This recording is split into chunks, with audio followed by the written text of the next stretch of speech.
ai le tele o tavala poa ben e o foi tatu tavala laiti tania foi la to fa le tonu tongi e talafo mo tatu cashback a tatu lima se lausi aga ia tu le lima fe tala pe so te mai ulungia pita perenanto le numera o lo tasi o volvalu fitu lo fitulua pe mana mia se tavala fo mo lo ainga i le tau malulu Sitika done and said Taraflava o David Tuale nei o e whaafonga mai pe le Radio Samoa tasi lima i watolu a mo Samoa i manuia lau whaafonga ma lau whaasausaunga.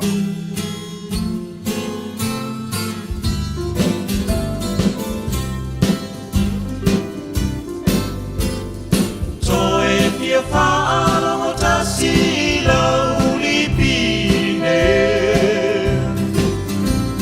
e tala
Ua na o le Radio Samoa se furulima iwa toru a mo e tautuaina o e ilaungangana fitu aso le vai aso.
Leli ie.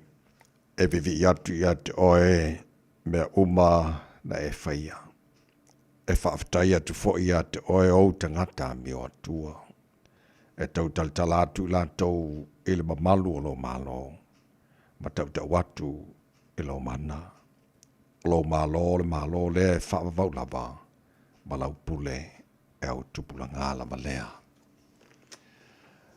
Lo mātou tamai o le langi. Ia vi ia lava oe le nei Taeao mo moe me o mora mātou whape atu lau pule lea o le ua mātou ai manu o sa foi ma o malia i au whamunianga le nei Taeao manino ma Taeao te toa o le aso fau e a mai le ua mātou le whale ai ma le loto fia i o lotoa se i o mātou pese o vi inga lo mātou atua mātou vi ima whamanu i ante oe whaane e ina oe le tupu o le viinga ma le taulanga wa mātou watu i ate oe nei Taeao wa te tau mōna mea lava lea. Wa mātou penāna whaaya ea i ate oe nei Taeao lo mātou atua wa mātou whape atu pa ia lava oe le atua mamalu o le atua mamana o le atua e pule hawao i mea malava o le atua e soifua ma le vavau e o lava le whaavavau o le atua lava oe la eili vi inga o le malu o le atua oe pulupuru le mātango fie. Ta maa whaftai tele, lau mea lofa le ola fōua mātu maua nei Taeao, whaftai o lo lofa o le fōua tu te manu whai ngā malolonga sa tofa whau te ngata. Tau mate le ete pe mātu te au lia le nei Taeao, a o loa lofa, lele o malei fua mai ei tapa au maa inga wala whai fo i whangunga le lei o au wauna. Ia whapena mātou o whiala mai mara fia o na mātou pese whaafitai e lea i ate oelo mātou atua whaafitai wa e whaapopol nea sa fōro lātou se fua mara mātou ne iola.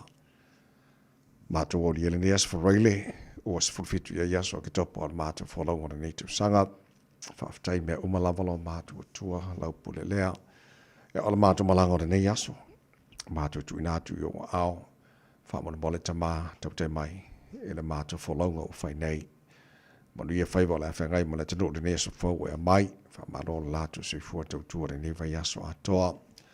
Ta malo whangia nei a mātou whanau, le paolo lava o ao, ia malu aina ia mātou whanau o sa ili le ponto ala ia o onga. Whaiwa le whangai ma lim tamatai whai a onga tama, whamaria. Lo lātou se fua tautua wale o oina o na ia mātou whanau.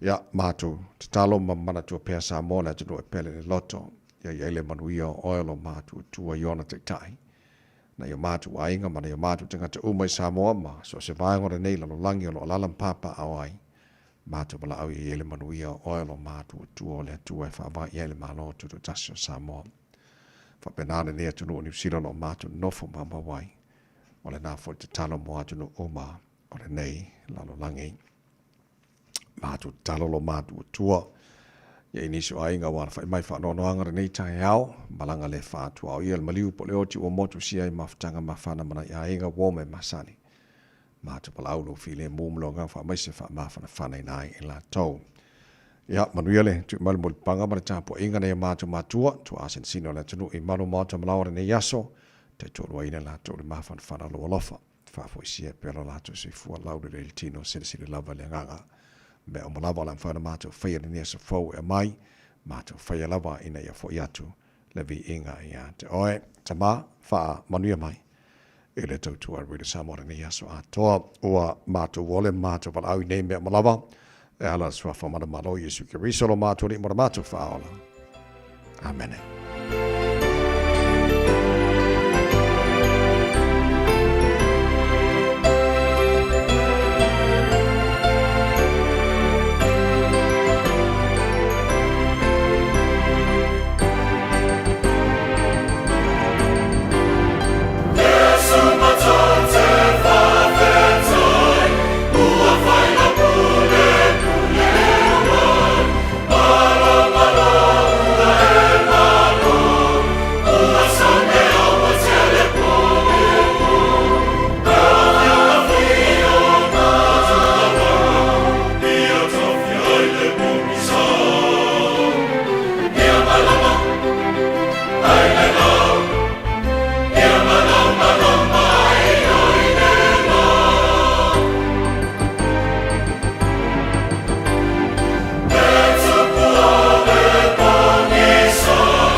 Mātou te whawhetai o le vi inga le tua langine la whaipesia le korisi whawhai au i Malua le tautua mo le rida Samoa swale mai patolu a mau tau poklame Malua le Taeao e nai se kone.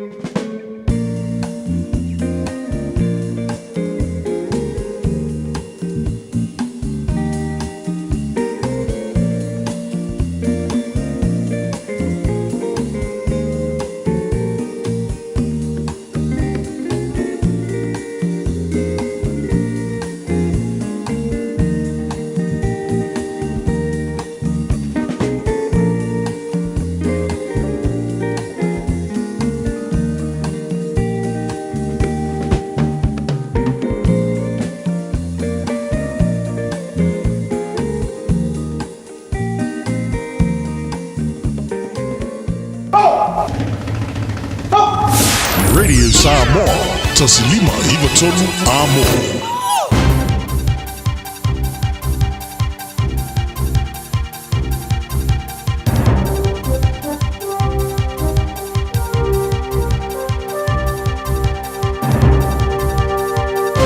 In this update, angry scenes in Kaipara in Northland at an unprecedented emergency meeting of the incumbent council. Outgoing Mayor Craig Jepson called the meeting to discuss whether to request a formal investigation into the district's local election, saying he's seen irregularities with how it was run. Final results from those elections are expected today, with 3 mayoral candidates neck and neck. Jepson fended off interjections from the public before adjourning the meeting to today. I ask you as members of the public to leave the meeting too if you get out of order. Why are you keeping it in the Sit down. public? Sit down. You're not able to come up and stand up here. Sit down. This is not a place where you can come and do this. The road between Waikato and Taranaki should reopen this afternoon. The Transport Agency expects to have State Highway 3 north of New Plymouth back open by about 3 o'clock. However, it says there'll be stop-go traffic control in many places and delays of about half an hour. State Highway 4 and 43 north and west of Taumarunui should be back open later this evening. State Highway 3 to Kawhia remains closed for now. A complicated situation for Grab One customers as it goes into liquidation.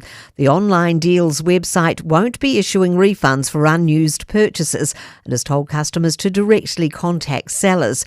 Some businesses have indicated they'll honour or refund Grab One deals, but others say they may not be able to.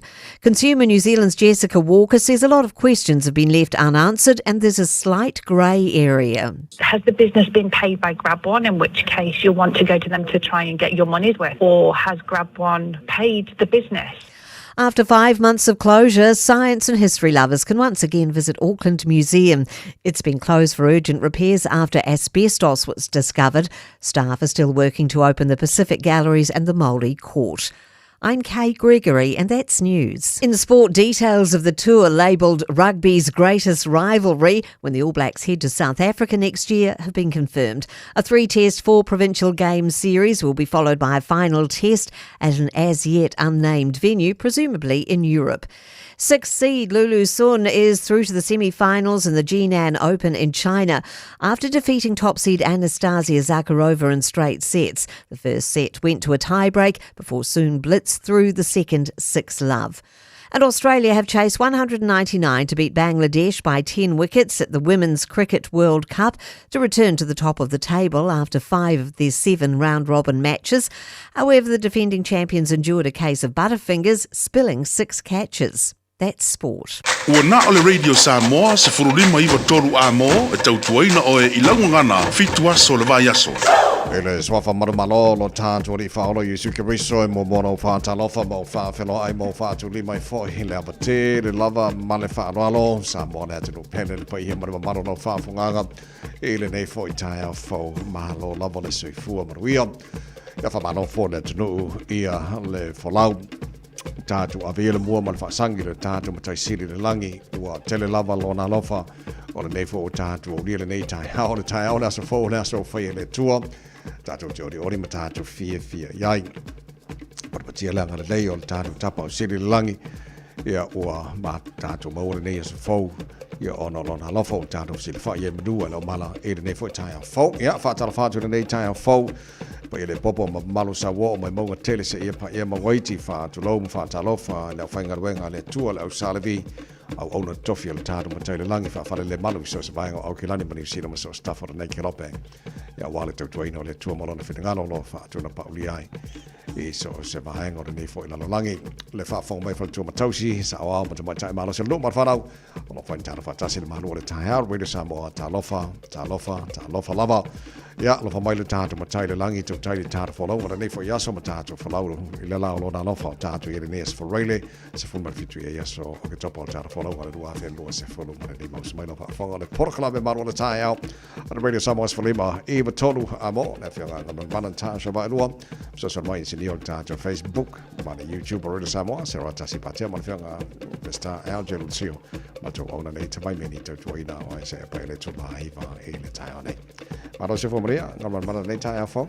Patalo fatu langi mama la sunga le o o survive ia le li tatu o le fo ile fai unga fo i ona nei so fainga wenga mota. Asa ori. Asa fa ile li. Ale ma no.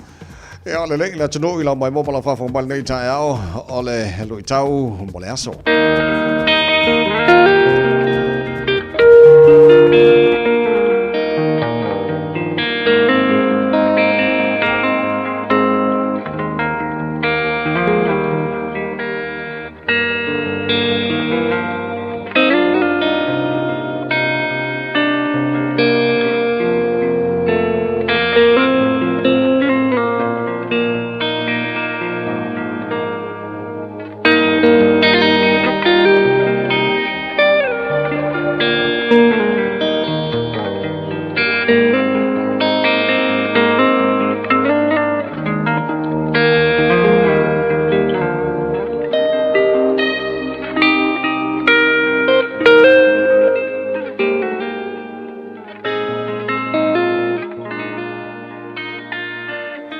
Lui tau, mō le aso. Sauni e ino siaina. Expect to be hated. Mātaio, lona mata upo e se fulu, a lona foi upo e luas fulu male lua. E ino sia foi o tou e tangata uma. Ona o lou ingoa. A o le tu mau se ia o atu i le ngata anga. E whaaola ina o ia. Sauni e ino siaina. Expect to be hated. Wa awina atu e Yesu o na soo e toa se fulu, male toa lua. Se i faisina a ina. I le o atu e tala i atu, le tala le lei, i le nuu uma. Ua foa i atu e Yesu le pule uma lava i a te ilato. E tutuli ai te moni, e wha malo lo i mai whaingata, e wha pupula i tā waso, e wha mama ina le pela, ma ia sāva vali pipili. Ai whai mai le whautuanga malosi a Yesu, ina ole ao atu o na soo, e toa se fulu ma le toa lua, e wha tai le ngā luenga tā lai o le tala lelei. E ina sia ina o tau e tangata o lou ingoa. E ese male manino o le poloa i ngā Yesu i rona auso. E ino sia oe, ona o le tala lelei. E i tangia oe, ona o le suafa o Yesu. E te au tala, ona o le suafa o Yesu. Samoa i nei aso, o lau tautua ma lau au nanga i le suafa o Yesu. E ino sia oe e tangata. O lau tō wha ma lau wha au tautanga. I le tala le lei ma le ngā luenga le atua. E i tangia oe e tangata. O loso i fuanga lue, ma au taulanga i le suafa, e ino sia oe e tangata. Fetala Yesu, ai se na te tau au i tangata. Tau wina lona ingoa i le atua. A o se le tau wina lo suafa i tangata. O te le tau wina foi lona ingoa i lo utama o i le langi. Samoa, o loa i le suafa o Yesu, e ino sia oe e tangata. O au taulanga, ma lou so i fua foai i le suafa o Yesu, e ino sia oe e lou ainga. O au taulanga osi mō le atua, e ino sia oe e lou no. Aua tātou te whaavai vai. Samoa na o le suafa o Yesu, e te manui ai. Wa na o le suafa o Yesu, e manui ai lo malo, e manui ai lau e kalesia, e manui ai lo ainga, e manui ai au fe au ma au ngā luenga. Ile nei fo iaso. Aua e te solo muri. Aua e te fiu ngofie. E tau tau atu le suafa o Yesu. Paulea o le suafa. Tātou te maua hai le ola e whaavavau. Tātou te tāru. Lea tuai. Ua mātou mautinoa. E ino sia i mātou. Ona o lou suafa. Aoa o mai i mātou. Ia mātou tāo fi mau i lou suafa. E whaaola i nai i mātou. Tātou malau a fio i whiau mga aluenga o lene yaso. E manu ia ai mea umma. Lo la suafa Yesu lo mātou alii, ma lo mātou whaona. Ua mātou tatalo atua i nei. Amene.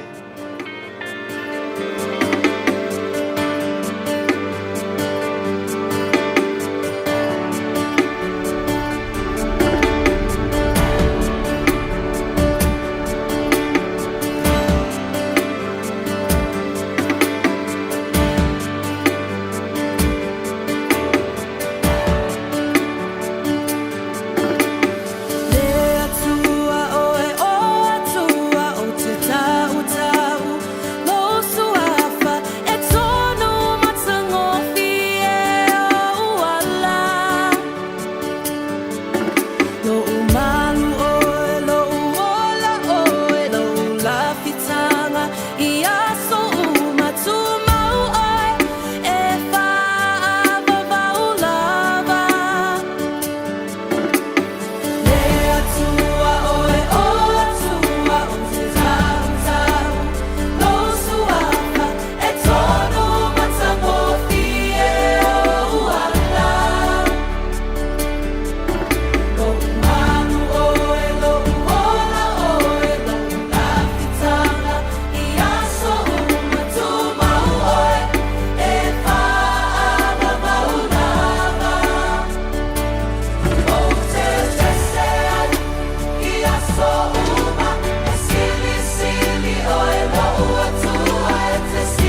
se hallelujah worship team o te pese. Whamai ele tara pokala me lui tau mole aso. Tau rungai foi le nā pokala me mone foi vai aso atoa. Whafte tele lava le sunga whawhinga inga revenant sone ngafa. Malo whafte tele mole te pereina tara pokala me lui tau mole aso. Ne foi vai aso atoa. Sfulu mole ono le bote anele tulai ono nei minute ono makwai wha amasau nole o kako musika le taia whawhiwhi oi. Iam wha malas au fo le atano le lausu tu te mga ruenga whaiu. Ole nei foi vai aso. Tau kuatan fitu I le taio nei wha avano maiso taimi. Mole tara pokala me. A reto o le ola. Tato malu o taia wha nganga na tau runga le nei aso. Te pena mai le sunga ya pasta la wha na kopa. Today in history. Tara babai pone mena tupula so sfrufito ke topa. I le telo tau sanga babai o le taina fitu I le tau nei wha pongo telefone hingal po tania pe tal fitu. Tara pokala me matana. Ona so reile se momoa. Tara babai po amalu ona wana le foi taia. Talo fatu ave ta avale le nei foi taimi le Taeao. Lungo le tatou awala tele lo mai tawatu ma ngai le file mo le tele taimi le nei o lo matua ki lia uma lava foi ia tatou wala tele le ai se fa lave lave tau ta avale ia le fa to amata le Taeao am ta avale tau ina ia manu ia tele au fainga malanga ma ia tau sisia pe le saunga le mu I lunga wala tele sfulu fitu minute ua te ai le tulai ono.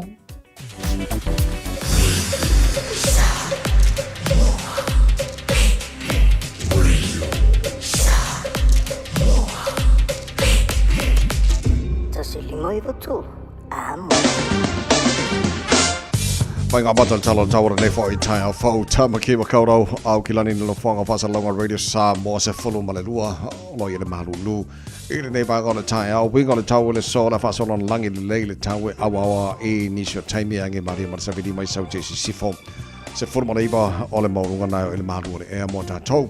I le nei fo iaso Taeao pe au dia le whasa lona awa langi le lei le tau lua se fulu maurunga ma whana wha mawina mo au ki lani. I le aso Taeao le painga yon tuatu le aso sa le fasorona awa lang le leile tau maga yala le mai ma kau kau le marka ronga le taru to Samoa mo ki wi ni sino seki aso ngo for na pa aso pe au lia lang le lei for le tau fasorona awa pa utimu le aso lua pa utimu le aso lulu ma le stoffi ora pa aso o luma na yatu Monga wana o tuna mai la vai tau I le nei foi vai ngole Taeao whanga solo le porkalame maru le Taeao na whai tara vai tulanga I le tau tilo si vai ngore sila wha pena whare tau Samoa manisa vai ngore ke lope tau tō mori wale Samoa's fuli mai watola mos fuli maru le watia nei le tulai ono pe nino tia whau mi o le leo tala ina wha mi whianga rele Samoa nei Taeao le tunu aga juja mangar wenga o le Taeao fau maa lola mana usu maa non wha maa losi maa lola tau watai maria whai wale nei aso pesile mo hoi Malena singa wata waso wata ma waso tau ma fai mai le nei ua Amaro le tama le topa le fa moi moi sala vasia Lo watano ole la alo le ono Ele so so fua ole sa Say lo mai ami ma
Hei. Lua se fulu bale lua bale afala wacha nele tula. Oh no. Malo fa tai fa tala fa tu na mi pama fa pena fa Christina tala fasa o pa nga mo yel tara kala fa tes mai. Nungol tara Facebook mari YouTube ro Samoa Robert Philly malor si fo Maria si papa sa bili male. Ole to tele na la to fa tes mal nei Taeao o fere si va nga pepe mangere le fa fong mai o ya America Samoa malo la si fo Maria. Ele nei foi Taeao fo va jino papa good morning la sene sa ka Careti. Malo si fo Maria nei Taeao manong e fo sis o maga ko ngi ka ya o fa tu nei Taeao fo. Ia fa pena fo e fa fo wina tanielu malo si fo Maria le lenga maru le fa fo mai o sini Australia. Oide si vaenga le o kado fai. Ia le lei o na o to tele na tatu pa anga fa tatu fa mai nei fo Taeao fo. Ia vaenga o Pacifica ta amata nei Taeao no te vai atu. Ua amata on the forecast le tulango ia cyclones. Ia po fai ono afatia ia le Pacifica. Tarosia ia wana ia fia Samoa i foi vaenga wala ngor vai taimi o fa. Or vai taimi le wanga tu i tato o te sa. Sa lelo sa no anga tamai. Nei vaenga ia anga ia tu le tu I sisifo peila o afiai le Coral Sea o New Caledonia ia o Vanuatu foi o nisina o nai atu motu la iti foi ia o leo lo a mata foi ia o na nga ia le lapta inga foi po le fa manatu fa mafa lapta inga I menei o afa ona ole vai tau afa e mafai ona a mata mai nei ia November a mata tu le masina fo se ia o lava ia a perila foi le tau sanga fo e pe o ina le o le wa fa mafa ia I vaenga ia sauti o le Pacifica sauti sisifo o le Pacifica so e ia lava la tusa lava ole au mainga ole nei foi a fa manatu e tusa lava pe au mai la pata inga e category 1 pe category 2 ia se a faolo o sau e tele ona a fianga ma e onga lava foi ia a fianga o a fane so o vaenga lana o le o la pata ia mai mo a mata foi ona te so pe ama le iva ile fo ile la to valo anga ale ofisa foi o le va ai tau mai la to o ia mai pe ama le iva ia na ia fa ia o lo o amata ia ona tau ma fai foi le e fa ai lo mo tatou awa a fo ia e faisi nga wanga o isi fo yo afa yana o mat peila o le lua fe lua sumal tolu I Vanuatu lava foi e tolu le leia afa na afia I Vanuatu ile vai taimile na ia peila o cyclone Kevin and Judy e category 4 lo no winga o le malosi sa iai category 4 ia mati le lua fe lua sumal tolu o lola cyclone le o lola category 5 ia ile fuala ia o ke topa le lua fe lua sumal tolu faisi tele fo yo te leo le na afianga a fuala ia e fa le ia ila to o ena mali liwai ile a fala vale so a fia o a onga o fale ia o me uma lama fo ia o si o manga te lele a fianga so o ta wala o le fa manatu mai fo ile ina ia utangia o fea lava sa wela pta inga taipe o fiti ia o New Caledonia Cook Islands ma Samoa e tatauala ona matua utangia le lava foi ia talo le tau ma lapata inga uma lava foi e au mai ofisa ia ona ole tau mawhai ia mautino e pui a ole tupuni whale tonu foi ni a wha. Ole fautuanga tau ola o mai ele avai tau stay on the top of the forecast, meaning e te tau ona no fauta le tanto ma make sure lai e multai. I tulanga o ia whaamaunga ma update la vai tau I le aso ma se lava tātou Pasifika. Ai ona vaingana na I leili no fauta le o tātou I so se vaingana o Pasifika. Ia o loa lalampapa awai. Ia whaia ma tuliloa. Ba vai po a wingo le tau e whaamawina la vai tau le aso ma le aso. Ia o ia I ne vainga ia peona whaamtu mai la vai tau. Ia wa fo fa fonga na tino mo ta tu New Zealand le o ia tele nei mai ngo la ia tele ai ta tu tau mas mo la ngatu fa o fa yaso so lo ti tu la tu mo ta tu ia o kilani ia le mane mai le wing o le tau ia mo ne yaso ma le ngatu fa o fa yaso le lei o le o ta o le ngo le o nga no te papa yatu e yei tamaiti na misamafa o lima e se tasi tamaititi. Ai o ngaruenga le lei na whai e se tasi o tina wa whai ngoi nai o I o le hero. Ia po le tina wa whai e se mea sili o na le lei. Ia o iere na lena pui ele tamaititi o lena wha o lima iai. Tamaiti a ongan pawa lala nga lena o whai loa mai ia le ngō lea o. Au te loa e whai loa astai. Au te loa vanga le tupu I manukau. Ta ua manukau lo na winga foi o Sauti, South Auckland. Io e o se tūlanga e le tele, paule mea whawhetai I le atua I le loto toa foi o le tina. A wa a fualai moli maua I latou o e na moli mau o atu le taimi lea, o latou va aia le tina lea, I le ngana whawhai ngō fie foi lele o lea ua whao I lunga o si tamaititi lea na makua I soka e leisi au ngingi. O se tūlanga foi lea e langona lea lofa. A o le moli mau o le avta avale lea foi na tūlanta avale. O le kele o isi avaka avale mau ki ngoa o ngisi o taulavou, o tangata malolosi, o nitama, o nitau le lea. Ia laiwa kua o mapasi a o lea tupu le whaalavelave. Pei tai o si tina lea, ku le leile ka avale ta moe I. Ia ona o le langona o le matua. Ia ua o tātou e whaapea, e le ai lava se matua e le o I se langona. Pe a ho ina va aia tūlanga whaapea, whaafetai lea tua I lona loto tele. Ia e whaafetai foi, ua vave ilola o ngā whaamuta matuu le valea le aula li ia nga fai. Wa le mo le maule tina e le o mai loa po ongi va fo yo a onga ese na mafua ai a wa le nga ye na sila fia la valtina.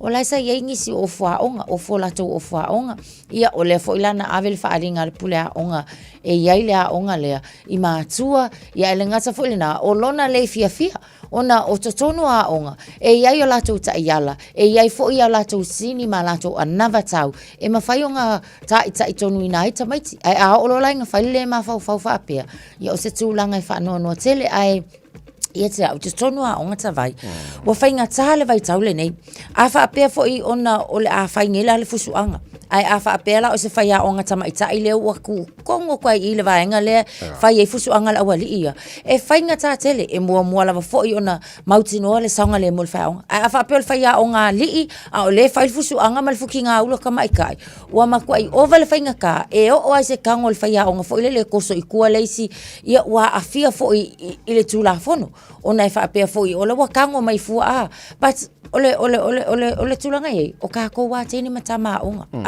anu sa o lea onga ko umo mo le fia fusu a whaia o whaafonga mai pe a whaapea whaafonga mai tama matene mole o lea wa whai kaku suenga wa amaka kaku suenga whaai o le tausanga whai suenga ai awa ku fia fusu yes au te leo loa walanga e leo whamnena mai le whamtalanga na mai e lau tu stala e anale story leo tate tala no ai ai e fo I talo si leo sta mai Samoa le tu poia vaenga po on kamai for Pasifika walanga le whamtu mai fresco kere kero kamai ki whaori ma le tamai tasi so to pulo le fo tina te le ropo tina Samoa po ai lava pia a oranga ruenga le whaia o se ngaruenga le leitele mo lato o le na kidikido kwa me le kupu anga le pasia solo ma malo solo I kongu I men tu pol fa la sa kong fa singa luenga no fa ya wa me ne fa na anga ko lolo wa fa ina fa na ka wanga avel so swani tau mola to so tar sia se I ka ko fa ka kali pe ke fa do mai le ngola o ngai ka mai kia alo ti lo tu ol fam talanga pula o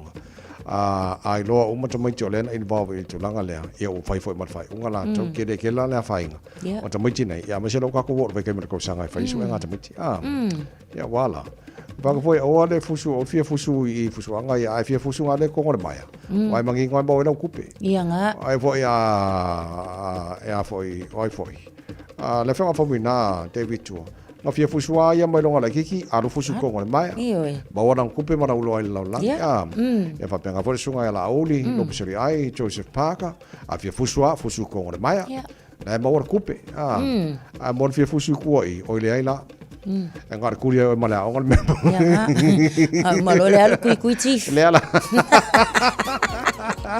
so no se fut varu mino tolo chalo le chun fitu o fa foga boka la me malo Taeao e de samos for me tolo mo o de se vai bawa pese fi nei ha fa wo fa fi fianga o Taeao malo no se fo que ora good morning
Talo falava o lapi marina, mau belo li tio, i le radio Samoa tasi lima iwa tolu amo.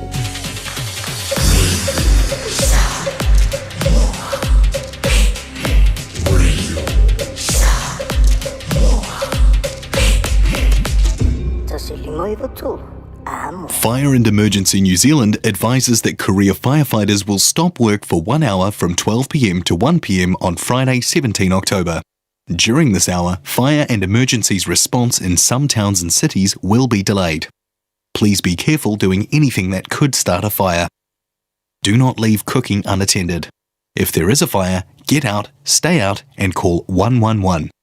To see if your area is affected, visit fireandemergency.nz. Wa whaatonu lau whanau sia o ngā amata. A whai e te alalai mangeli sa sae po o nuu tūtua oi. Whaafafonga lelei mai. O lea wau whantu ele whetūta i ala o ngā amata. Le tolu se fulu i tūla e a o ngā fuai whanau. Mai le tasi o i le 5 tausanga le mātutua i le vaiaso. I oe. Maua fua fo i tanu mawha. Walau lo le whetūta i ala o ngā amata. I le olua tasi tolu 5. Fitu valu iwa fitu. Olua tasi tolu 5. Fitu valu iwa fitu. Mo se avanoa o lo walo. O le Casa Beds and Appliances, o le tali o manaonga, i o loe whaatotonga ilo mauta, ini tau le lei, toi anangata, e mawai moenga ngā o si tutono New Zealand, wha apea se tino fōa le potumalo lo, lau ai manafoa, TV, la au pese, usa aisa, masini tā lava, telefoni fe aveai, maisi. A whiu ane loa i le whawhituwha Great North Road o tau, po le tolo whituiwa Great North Road i Henderson,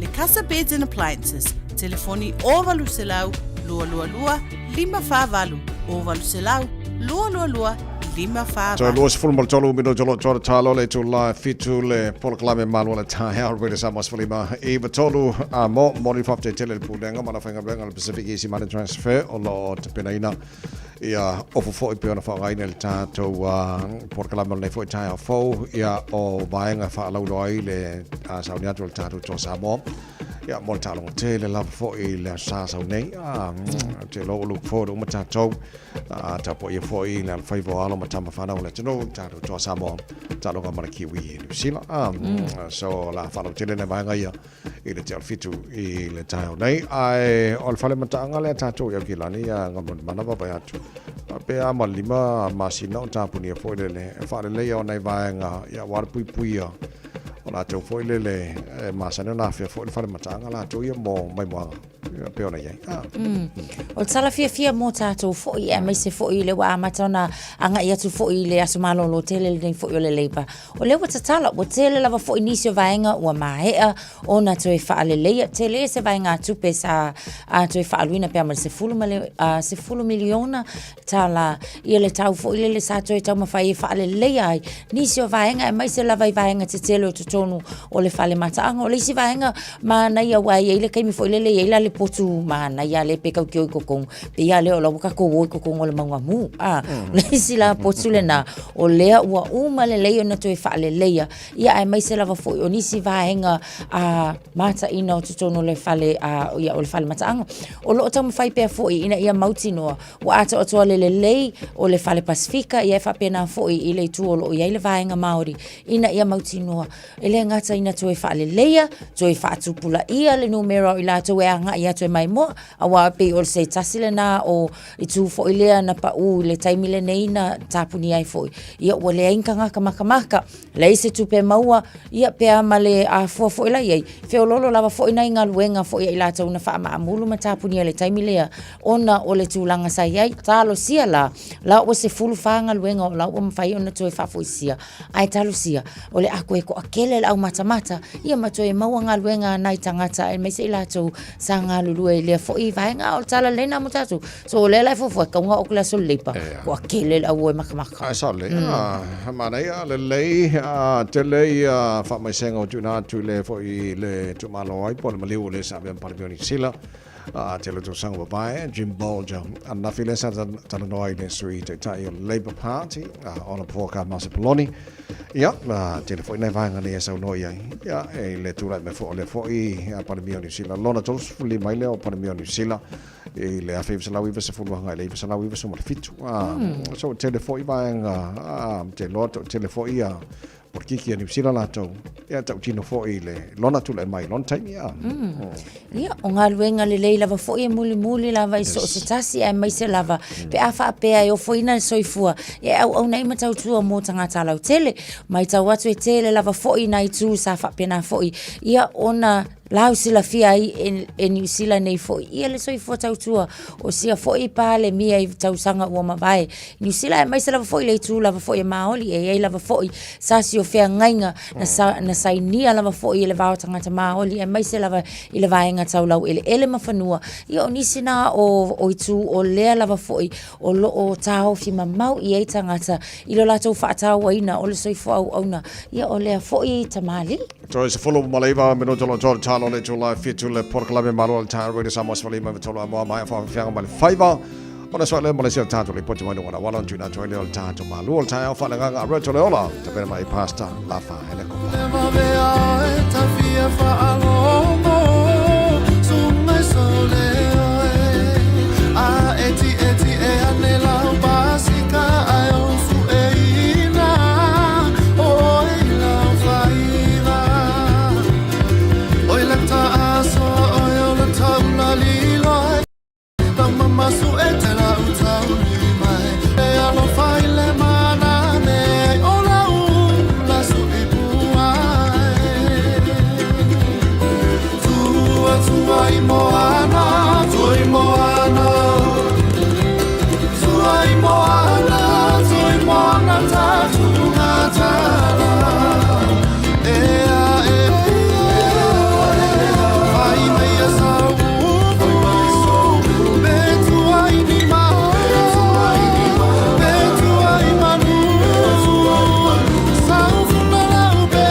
Eva mali pese, malo fa fonga Samoa, malo fo ile va ile musika. Radio Samoa #1 New Zealand akoa. Sipso. O lea lava o lo tu mau le kilia le leo lunga wa tatou wala te tele ave ta avale na o le vaengala na Morningside le anga ia tu le Great North Road I na I lunga o tatou State Highway se fulu maleono ia paulava fo ina o nai vaenga le ua maita watu ia ua amata o na pisi o nisio vaenga uma o kalema nga ia ta avale au le leile kilia o tatou au wala le nei Taeao ia talo sia ia fai file mua I pea lau Taeao ma au so nga fa sawa ina lau ta avale ua fast 5 minute ia o te ai le tu lai ono. Talofa, we're the Katinas, and you're listening to Radio Samoa on 1593 AM. Bread of life sent down from glory.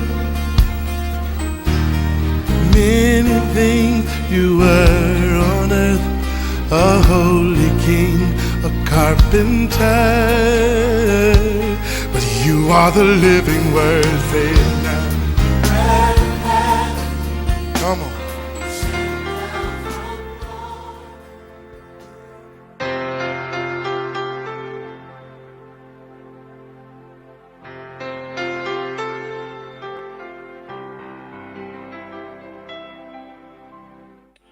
O te whawhiloa e te oia mwhai o na mai moa ma whaafonga mai tatu por kalame o le areto le ne yaso ia malola wala soifua manuia.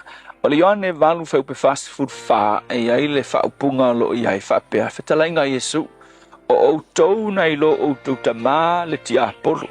Tau te whaia fo i mea e nau i ai lo outou tamā a tau tala o ia i le tala pepelo o lana lava le tala e tau tala ai. Awa o le pepelo ia ma le tamā o le pepelo. O le upu mo o le aso le nei tau te le whapea tau mawhai e tā ofi le pepelo. O i lo o le pepelo o le angasala. E le tusi tūlafono, se fulu tūlafono se fulu. E ai le vaenga le tūlafono whapea mai le tua aua e te moli mau pepelo. Pe aua e ke whaia ni tala pepelo. O le pepelo o le angasala, o pepelo umalava o angasala. E le ise me tau o se kama i pepelo po se pepelo la poa. A wafo ila o le kama i pepelo e fausiaina pepelo te tele. Wa ilo ka ngaka iau tele ufal pui ngā oi ma le pepelo makaukia. Ngā maka mai a o laiki. Ia o le fia e fai pepelo. Kama i pepelo fo i. Ai umai fonga. Ia ua develop makupu. Ma avea ma pepelo e a whaina ai. Awa i loa la le soso pepelo, po le pongai o pepelo uma, o le mesini ngai umka ukiet kuspaia. Fai maili tala Yesu, o le soso pepelo uma lava, o satani. Awa fai maili tala Yesu, o ia lea, o le tamā o le pepelo, o longa ngā kula, fai mai, o se mea e kaukalai, o le pepelo. E le ngatala o ia, o le punga po le soso pepelo, ai o le ulua ia nga sala fo i lea il kuspa ia o le pepelo.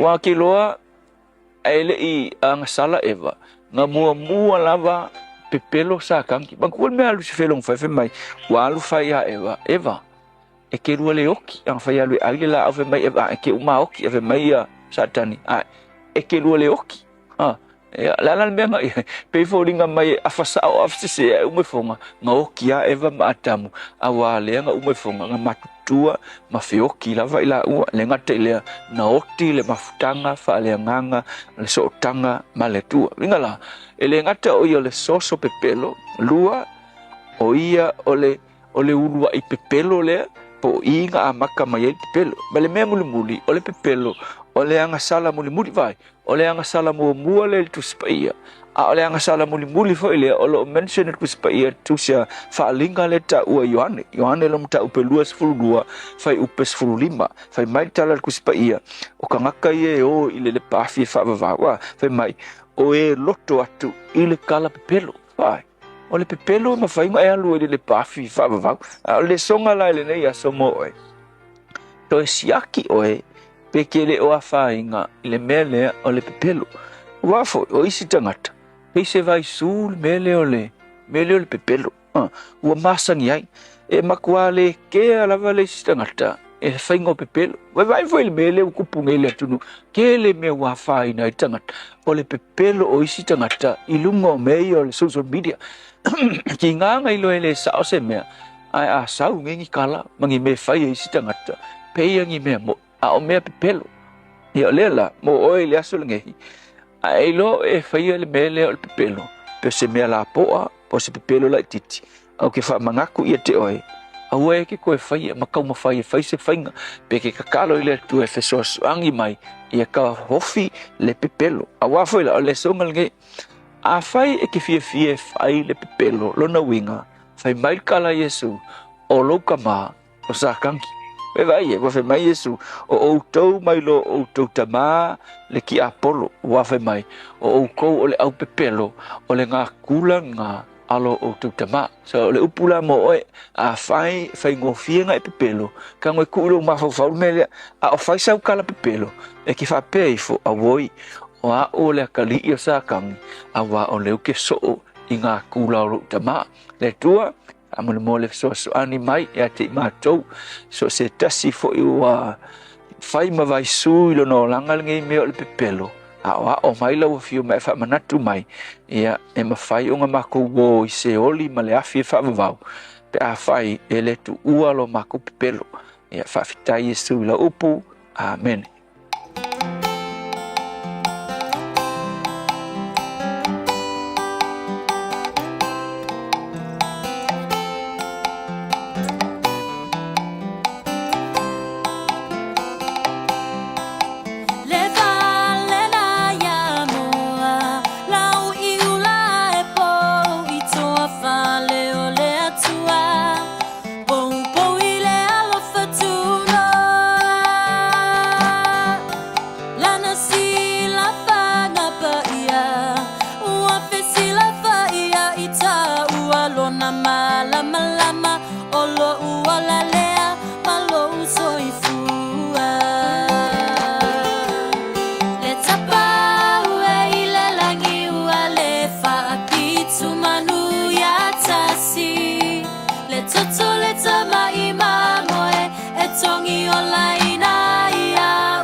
Grace mo le pese hello matale fia fa mai ai le porklame a reto o le ola o le nefo Taeao mo le fafte telesunga fa inga pasta la fa copa molto pena in il tar porklame a reto le ola nei Taeao mo le nefo ya so a to le tu mo le Samoa lima e batolu amo e no wato lima mino tolo to talo le tu la fitu o la so fitu o che topo ani mena tu pure nei yaso ciao sanga wa bye.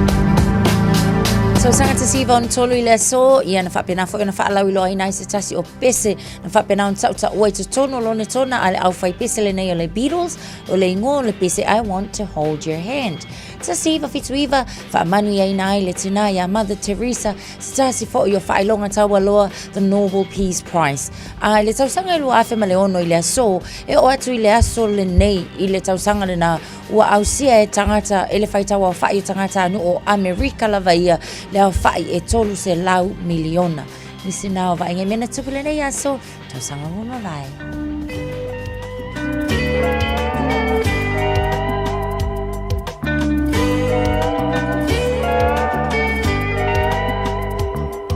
Le mafuanga le nei nei lo le tango le tatau i samo o le malanga te ine to alua na feo si mai fiti le vasalolo na la au mai ai o le atu au na sia la pese tutu mau e fai mai e tatao fa fine ai le tatao o tade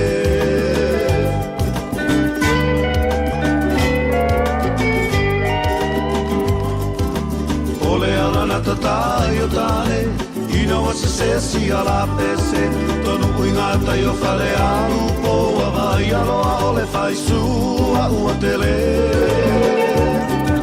no to fuai le o fa fine va o soi ai si ala pese e fai mai e tata o tane ai le tata o fa fine.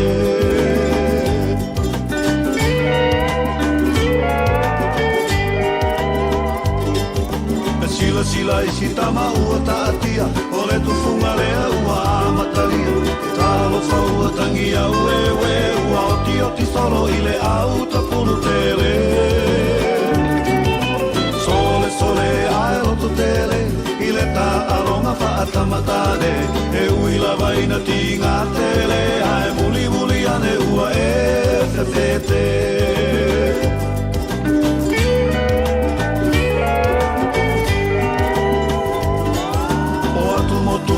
Pacifica, e sili Samoa le tautaua o le songa imiti wa savali vali mai ua fepula fi mai o na whaila o aso whaai fo wha muli ali au wha atua lua selu wha alau whau o le singano wha apea wha au mutau ua o vaile masa lau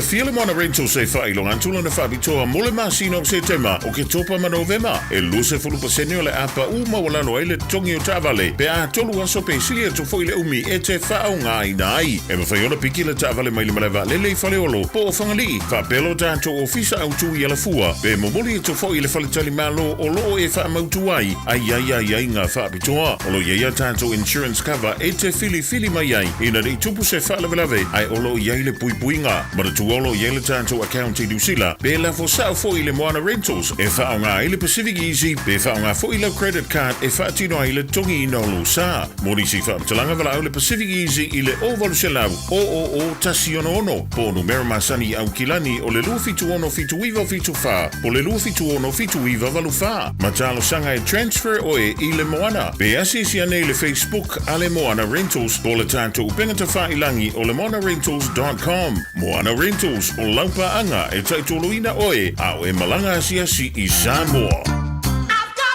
Talofa o waleni o se electrical inspector Samoa tolsu 5 tausanga o tautua ma o restaurant fo i mole waina o lo mota fa sam fa whainga luenga fa peli pe ino vai vela ma o ngā umu fa lau mai lo waleni o le amos electrical i le o lua fitu lua no tolu ono fitu ono lua o lua fitu lua no tolu ono fitu ono lua.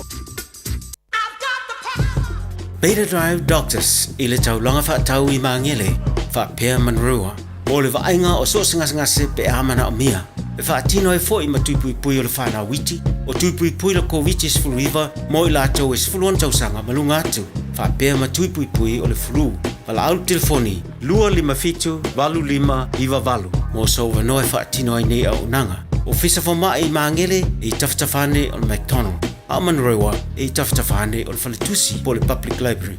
Peter Drive Doctors Clinics. Hey, hey!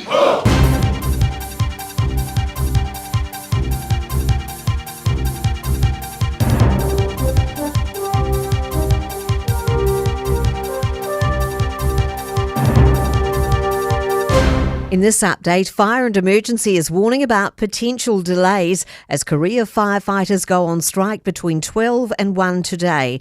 Deputy National Commander Megan Stifler says people should still call 111 in the event of a fire because volunteers will still be active. She says they're doing their best to broker a deal with sustainable funding. There's one bucket of money. How do we manage that effectively so our community gets the service that they deserve? The senior doctors' union's fighting back on accusations from the health minister that they're crossing an ethical line. Simeon Brown was greeted by jeers at the Association of Salaried Medical Specialists conference yesterday. Tens of thousands of union members across health, education and the public sector are walking off the job on Thursday. Association Executive Director Sarah Dalton says Health New Zealand has rejected all their recent offers to meet again. We are trying to continue to discuss the situation with Health New Zealand and they have walked away. The incumbent council in Northland's Kaipara will meet again this morning to discuss whether to seek a formal investigation into the district's local elections. Final results from those elections are expected today, with 3 mayoral candidates neck and neck. Outgoing Mayor Craig Jepson called an unprecedented council meeting last night, which is set to resume at 9 o'clock. The whole purpose of this meeting is because I have seen irregularities in the way this process has been operated. I'm not happy with it. I want to see that New Zealanders get to have a fair process. State Highway 1 over the Brynderwyns is fully closed after a serious crash. Motorists are urged to delay journeys. State Highway 28 Whites Road at Putaruru is also closed following a 2-vehicle crash. People will be able to drive between Waikato and Taranaki this weekend after slips and flooding cause problems, but journeys are expected to take about half an hour longer than normal.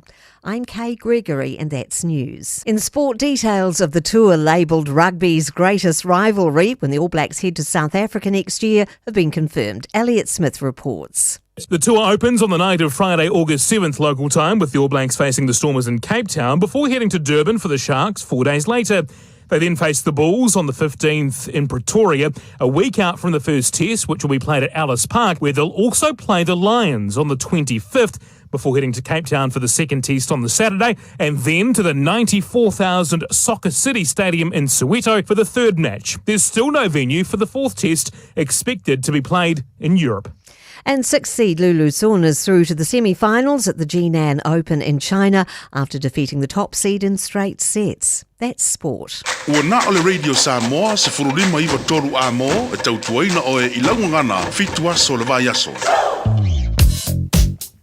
Lunga na tātou a wala lo mai tawatu le taimile nei o lunga I Onera Road o whaisipisi le vale na o Birkenhead Avenue ia ma Lake Road ma whasolo solo tuai lava anga ia tui Queen Street intersection o nai vaenga na o lala tele o lea ua slow down mō tātou o nisi o vaenga o tātou walta tele o le nā lava o ua whiololo na ua whiololo a o le nai ki lia le lei lava pēr tātou I le nei taimi o le Taeao ele o iaise vaenga foi no whaapole nai ia oe avta vale taua o le tau sia pe lava le saunga le mu whaamole I lunga o le ala tele tātou le nā mo au ki lani nei I le nei fo I taimi o le Taeao na ua whaaminu te aile to la e fitu. When you shake up, I bring you someone. Lua lua mai, washing she mai. Radio Samoa, Radio Samoa, Radio Samoa, Tasili mai, Radio Samoa. Ola varse fo maria le tino le nei taimi o le Taeao o le vainga lata mai le nei I le tala o le tau. Taro mata mai Samoa nei fo Taeao fo vava atu lua se fulu lo ile ma fana le e Samoa nei vanga le Taeao o te fitu I Samoa ma nei ma le suru mai le lai Samoa. Nei vanga le Taeao winga na le tau le tino le nei as for rele. Wala fa solo na langi le lei I vanga Samoa pa o timu I le nei fo yaso lua se fulu ma le iva degrees Celsius. Moronga le velo le Samoa le so lua se forma fa I lona mawalalo. Ja, og lad os få en næl til mig for i år der til den noget for i læse sammen. Hvor det syr der til radio Samoa pierne for ngar man til mig bare til ngabaya til pier til ngabaya. Para til en isyo mer. Og lad tupu i Samoa. Ja, mamma hele tala la tamai la mai tau i Samoa. Fatal fat. Pangal jar pakalam i Samoa, mam rega Samoa. Jar mafutal nei Taeao Malu lava. Ja, le se fu we are. Semal talo tau tono New Zealand nei, wapa ia tolo iai, ia lapta inga mom tangi ma Losi Alexandra, wind warning, yellow watch, langi le leili tau pe tala angi ma Losi Sabili, mai le tulangi le matu isi sifo, walu se furu kilometer i July ni so taimi la fiafia nei, lo se furu mo nunga ma fana Alexandra, lo se tasi mo nunga ma fana fa mawina mo Mulenham, langi le leili tau le nei fo yaso, e le telo baenga in Chicago lo iai. Ia lapta inga mo matangi Malolosi, wind warning, matele ina awa ore tau. Ia marsabili fasoro nangi Malosi mai matu isi sifo ini so taimi ole au oli. Lang le lei kai kora, spruiva mo lunga malu ore Air Nelson, lang le lei tau mo tau le so. E de baba atu Queenstown ola iai, ia lapta inga mo matangi Malolosi le so. O le angi Malosi marsabili mai le tulangi matu isi sifo, barsi 4 kilometer le tulani so taimi la fiafia nei. Langi le lei tau mo tau timaru langi le lei tau fasolo foi in langi le lei Westport e le telo vaenga o Dunedin ala langi le lei foi tau mane ma fan fana los fu duelo na maulunga ya mara va vai tukala stete maro la pase fu maruia maro le tino ikala stete langi le lei tau mo tau le so los fu tasi mo runga ma fan fana e le motu ma tupi tola venunga motu ma tu i kai taia langi le lei tau mane foi ma fan fana los fu lo na maulunga le la mo Wellington maro la pase fu maruia Pataro fati panga o maltara bukalame so spanga la mo Wellington malol si fu alangi le leili tau mo tau le so e kau marulu la titi mai e o tau le aso na neis fu lima marunga le marulu fa mawina mo Wellington le so fa solo langi le leili tau i tauranga tau pole fa solo e na langi le leili fo le tau le nei fo yaso rotorua ma rei fo langi le leili tau mo tau le so e le telo vaenga o Palmerston North langi le leili tau Pasoro lang de lei New Plymouth, nei pia lang de lei tau le so, pasoro Puaoa lang de lei tau Masterton, Levin lang de lei for the tau mo tau le nei yaso, Hastings lang de lei tau, Spuriva morunga malu le Air Gisborne lang de lei for the tau Spuriva morunga malu lu, kiri roa Hamilton, alo se former wheel. Solo Puaoa le Taeao lang de lei le aso atolu Spuriva morunga ole ma for the fana. Ko fonga fasalanga radio Samoa tama ki makaura wa ki lani sifuru olo il maru lu ne bang o le Taeao wingo le tau le so le fasolo la langi le leili tau pa ti fa fo oka kai manga ia ma le sul ma le la ne bang o le Taeao o makua I ala langa fia ia lau ka polo e usu malai sifuru mo runga le maru le fa mo wina mo tatou ile ne as for le Taeao la langi le leili fo ma le ma fa fa no Taeao do sifuru no ma lunga fasolo langi le leili aso sa langi le leili fo aso fu va so fo awa pa uti mula solua, pa uti mula solulu mula stofi rwa ya solu mana ia tu. Whaba monga mana utu na maila mai tau nei fo taimi o le Taeao ia wale mai mo man whafo maila tino mau fuanga mo nei aso ia male ngatu I le whai unga o le ia so la tino alalam papa au ni sabaenga lalangi il tal tino lo maria le tau mo tau ile nei aso fo wata tu o lia ibo tele tu la fitu o le pokalame manual ta radio Samoa sfalima I tolu a mo pe ala tau whanongo longo atu e ele soro te ala fui mu nei salo po le se furulua le tasi e mana e fo le whamanatu le atu nu nei wa ai a whailau kuka wa ai le kuka I mu ki o mu ange whale a mesara kai minanga ia ngai fiule vili lau fui mu lau woi e ka whawhau so nei vaenga le fo whamanatu le atu nu nei Taeao ia le maro le tino lo nga lue e tanga luenga fui mu ia le lei ka si e talia mai lo to sori ke ni yaso ia le wala ka ile ko se ia lo fa va ia va se fale mu I fo ile ka mi ala o fui mu fe la ko sori ke ia le lei Wa fai si tele fo o sol te ata vai wa tala no ai fo ile nei fo vai taimi o se taimi po se tau sanga winga e se fo ile nei i le vaenga lava tau solo te yo le fo to ta pena fo fai a onga ele ngata fai a onga o la to fo mai mo le vai so fo ile si fo solo te tele lava o le ai so pe mal a fo ile ai ia e fai inga e fai o le o la to te ia a wa ke le ila inga postpone ia tau tonga ia mtong fitinga o isinga ngase ia pe la ngei le la wa fautu atu le sunga le au fai fa le lei a wel fai fa ali ia le farai le ke wa io a le nga fo ia fia mo ia ko fa le a wel ki lo nga mo wala nga ke wa nga lo nga kapel o nga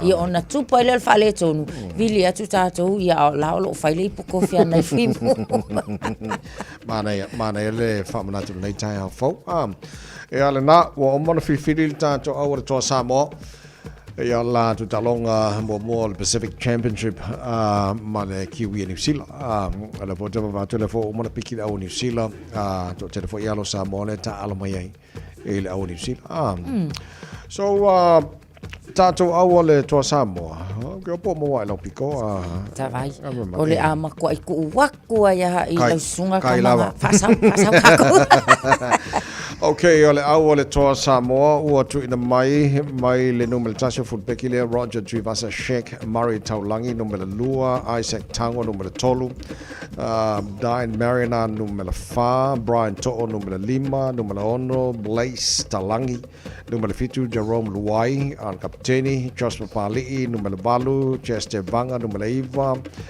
numele sefulu Bain Haas numele sumaltasi Jeremiah Lanai sefulu lua Jaden Su'a numele sumaltolu Juna Paulo le kapteni na so tatu audena le tatu to Samoa o tatu my bench Chanel Harris Tavita Simi Sasangi Jero May Francis Molo so tatu au fifilira na ya mo le talonga le sa so nei man tolo mo tatu tickets officer umalava o le Pacific Easy Money Transfer o tara o tahu mangele ya fa pele mo so ticket va nge ke we ko ilang o va ko sold out o mo ya ele to challenge tickets o toy ya pe sa si do ticket take a lot of mo my tickets mo le tatu talonga na o lo titilo atu le au New Zealand e fiololo fo jo tele walo Samoa ye ne ya fa te tengo la tunu mel tasi Chance Nicole start Jermaine Isako ya le si alo le Samoa Matthew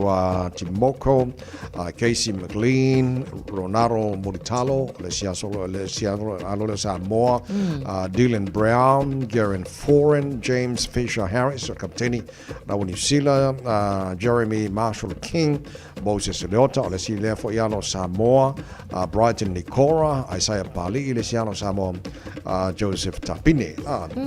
Phoenix Crossland, Alato Maile Falo Leo, Phoenix Crossland, now Fahu White, Aaron Clark, and Nelson as a fast Solomon, Kamasasa, or Kamaya, and it's for Ileano Samoa. So Nelson as a fast Solomon. Mana Wingala Kamay, Elia. Oh. Ola ftau yalo Samoa lungor on malai. Ese lava ona la e ma ofuta aloi. Ya ole lava mai tawatu so tele o e foi lai au le fitu Samoa. Le foi fa ala wilo foi la to le ata alo. Ya male au foi le ani sila ila so sa lava mana ia nei ta longa ta vai. Ya lisel ka ko. Ya ole o ia ta to lisel ta to au la le fitu Samoa o ta to full back o te teia faifua o ta to winger o Jessica Patea o le tatou numero tolu leo iai o Lindsay Tui lona fa Sarina Masanga lona lima Destiny Mino Sinapati ono Talia Fuimaono Fitu Pauline Peliae Razabel o tatou forwardsi o lo iai Aneta Claudia Nuuausala o Destiny Brill Eliza Lopa Maua Niall Williams Guthrie o Sitena lea o Raver Lee alo o Siena Lofipo ia mana isi vaenga o tatou leo foi mai isi lunga le tatou bench lea o lo iai Bihuka Berryman Duff o Laika Clark o Tavana Papali Shalom Sawaso ia tatou reserve Simone Karapani o Taulelei Siala Mercedes Ella J. Harrison le au noa, ia ma Esther Noa Faitala Marina. Na ia tātou aula le maanga ia. Ale, e whapena fo i le au ale kiwi la tau fo ia a. Le fo i ke mai kawa kwa, o le fo i nei alo Samoa, so le sile manai. Manai. So talonga mana mo mola talonga le fitu Samoa ma le Kiwi Ferns e Coal Media Stadium lava. A mai lona so lo le talonga taru to Samoa ma le Kiwi New Zealand. Talonga matana le Pacific Championship League. Mai ale ona malanga le tatu au I Australia. Ta aloi ma le matematonga. Pasola so atuai. O moro talonga na e ona mai le matematonga I e pingi marki wi New Zealand. Ai faila Eden Park ka ronga so ro ka fe. O le amu fa so a ko Eden Park nga so ka fe. E ka ko Samoa ka ko fa lang buang o mo fa mole. So ala o mo Samoa la tapena mo le tatu talonga fa ngora ya so fitu Samoa ma le to Samoa. Ya o to mamana. Yes. Wir ka long Ia. Go to Samoa. Waile to. Go fitu Samoa. As well, lera tanga mo feliz me kaile tama Samoa. Yo.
lava, I'm Annie Pulitiwatua, and you're with Radio Samoa 1593 AM. Just think a minute.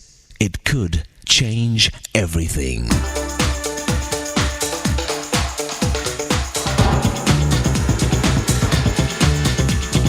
Think a minute. An African man who had 3 wives asked his Irish friend who had only 1 wife this question.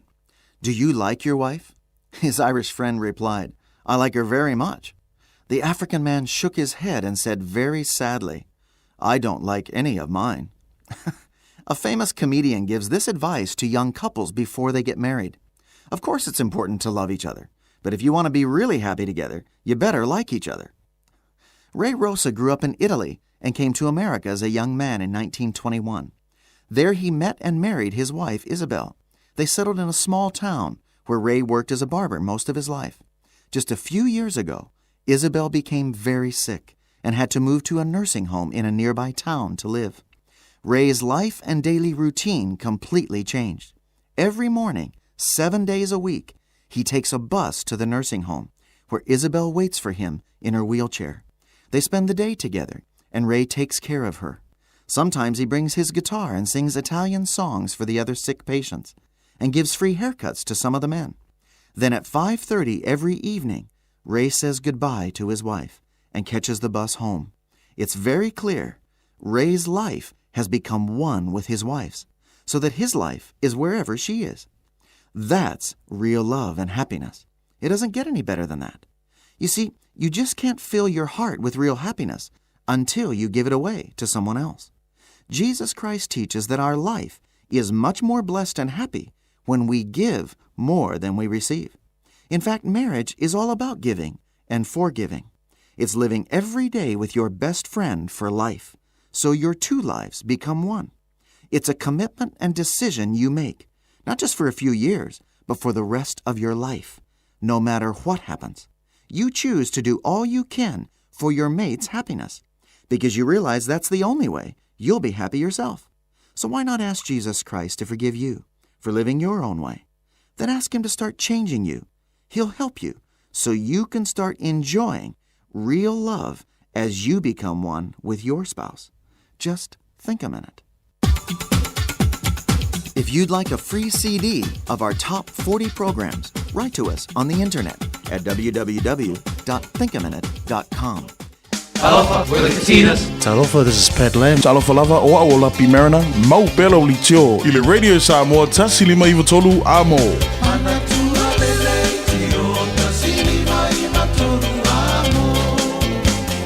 Lua se fulu mal tolu le wata ile to live fit to ngal mana le po fantas mai le fenga le alo le irsui le tanjo Radio Samoa pia ya tatu tatel no foi fala tele ni se malo tupu Samoa fa ngora ne fa yaso. Happy Friday. Malo lava le tawata ila wa fionga la le nei Taeao. Malo so ifo manuia. Ya. Manuia foi le so gore le utato foi do ia i le fionga le sala fa pesunga te vai malo le usu. Malo fa te fo ile tautu mai le tatu ngorwenga nei Taeao. Ya ole atatu amata ole maua ngormana. Morianga fo ne ole avo tupe nisio tanga te palo tolo fusia isu so ngo tanga so tula fo na fu el palo tele ya avatu se e falo tele po vai umaya ya mo tangi pe on tadu tel no le am tanga de vayas ya pewa tatu a mata ile mta upule le fai mo vayas ona mata uye e pire uye sia o ingo isi o isi whainga pālota ma whaamasinonga whapenei sa iai ma whaamaoni ai morianga o nisi na manu malo mai I whainga pālota. I la ure wawai. Ele o misi se whainga pālota le tuno o ma mata upune o whaamasinonga. A to tūla I tua isi pālota o mawhai. O morianga le nei o whainga whaala tua le ave o tupe ma mea ai tangata pālota. Pe o mere sa ye a ave futala ye so yom kwa ke de nga kupe ave tanga to palot o mo mai ya so ne wa ai moria ngai ave de e wi ya o tu inga de fa mauni ai o wa ai ai mta upuli wo ole ave tupe wa ave tanga to wo moria I fam sidonga I tangine se lautala lima se lautala wo se lautala tolu se lau tala o pe o le ko apa ke se fulu ma le lus fulu ma lima fulu pe o si ia lunga te mau ainga ma si ia lunga fu ma tu pe le wa ma faina nga fatia I tape na nga mene o fainga palo tale selo ola una fa mtelanga ho le ta vai ma le fa fonga le selo ele o yesi o inga ele o yesi me tura I mai ai fa pe ava pe o lo e faisio nga le tau unga o fa salanga o tu inga nei pe fa ba ni ai le pai den to te vai le palo ta mo le isi se punta o te fo al fai pe il fai pe wa si sila nei I tele o fainga palota isi tu o mara palota alu fainga malo e de te I mita o po o fa sino le tulanga le tato o tato masandia o malo palo fa pe isa de fien kangire la o fa sino de fien kangi o ai fainga avere ya kupe ma me ai o pe le la fai masitura o le pe o tato masani ai o la ula tala ho ne o le matua au mai ko I fai un o isi mita e matua malo si mal le tu la fono ala men famsino I le tu langa ne o fatino fino fa la tu ne I le tau fino fo de e sufia I le filifilinga tanga tai na I tosina ai le o fai na filifilinga tu tasi sa lo to ai po e suye e fia lango ia o mta upula le o le famsilonga wa alvasol nei tolu mta upuia na avele o fasol muli le lua itu ma mta upula le mai sa fatasi le fa wa famsilonga le vai asol nei ia ola ua va ia tu ia I moni mau po I bo umana mai ona fonga so ola nga o isina o isina tadia tu pe male mautinoa o fatto sinal mele na vatu tu ai si le fio o masadi mta upune afa maunia le morianga o tangata le moria I whenga paratu e moria I mal tangata le na taria ina le tupere na abati ma la kolia mal moki la morianga io o morianga la yesu su ene o famsilonga ho le o palot pese sivo court e de o tele se fa salanga ma fa le pela o le tula fono ho le o soringa tula fono ma le Crimes Act e mori ai tangata e fa mani wala tu taria ina le mele o le whenga fa ala tu le bribery ma le treaty e mori ai la e fa salala e o pui fa salanga o tama na pe ave la lole o mori anga na sori nga tu la fono mafa o le tulanga la I o tatu tangata la e le o ina e tulanga le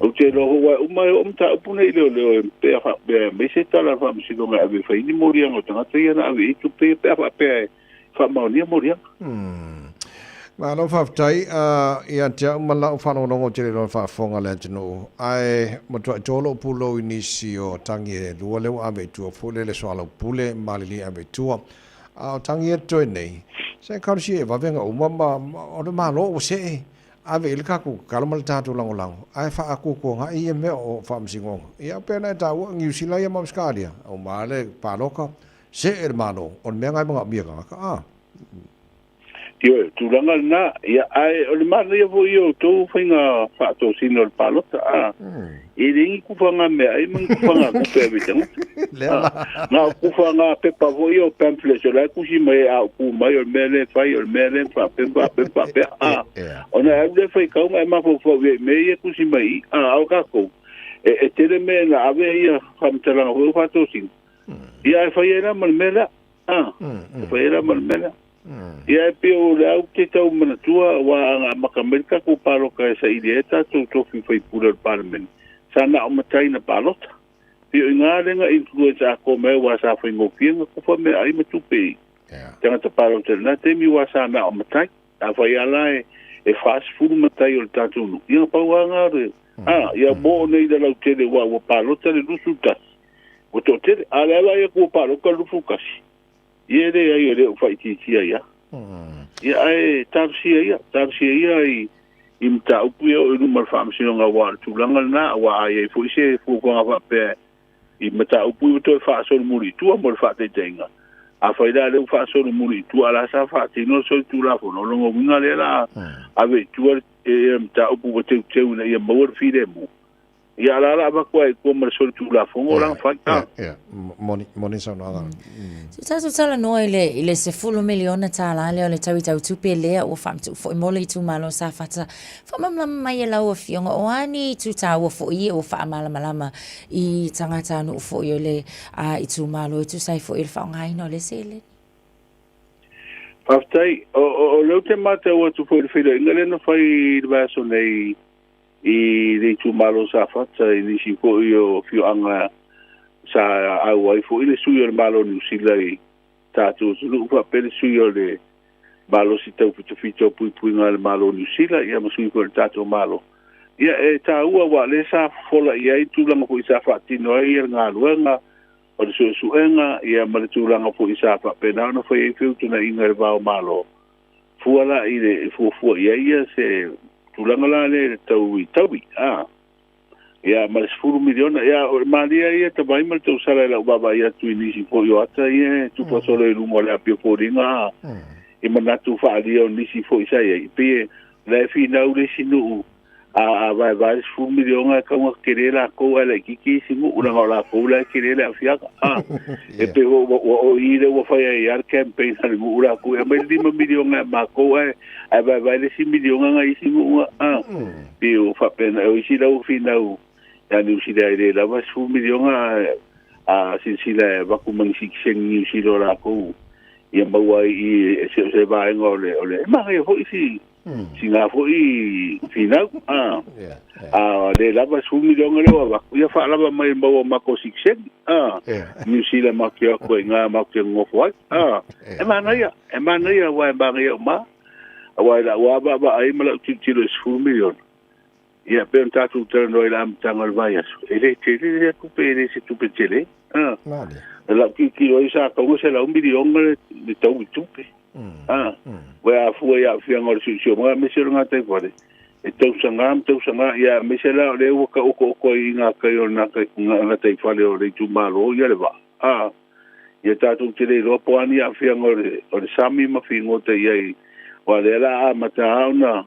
ona pala atu le tino le va ne le fa fonga le tunu i ole ele sa wai o ani a fianga na tu langa wa ta te lo e pero no vino te le atu sanga fa tu wa ai ni sia fianga o si manga manga kai fa le ono ali ari mai ma lo fa tai fa mani no nei manga ia mo ne foi tai fo o le wa ma o fu fa lo longa Pacific isi se la ola ko tatu to sa mo la ngam ka manga ke ka longa le lo mo nei le sa ngam man o pe o ko le o ma ko le pe o le ni sio pise se to sa mo o dio e pinga o mo kwali po la langi le na to ma o lunga te mo fa tatu au ia tatu wa ne ko le ba ia kwa o be si mai ni singi fu amani mangi o furang mo awa ia ku ngi la o ka ma ka ki fi le ange ngi o fu nga le o lango tatu to sa mo wale sa le la e ta longa le fa bo pai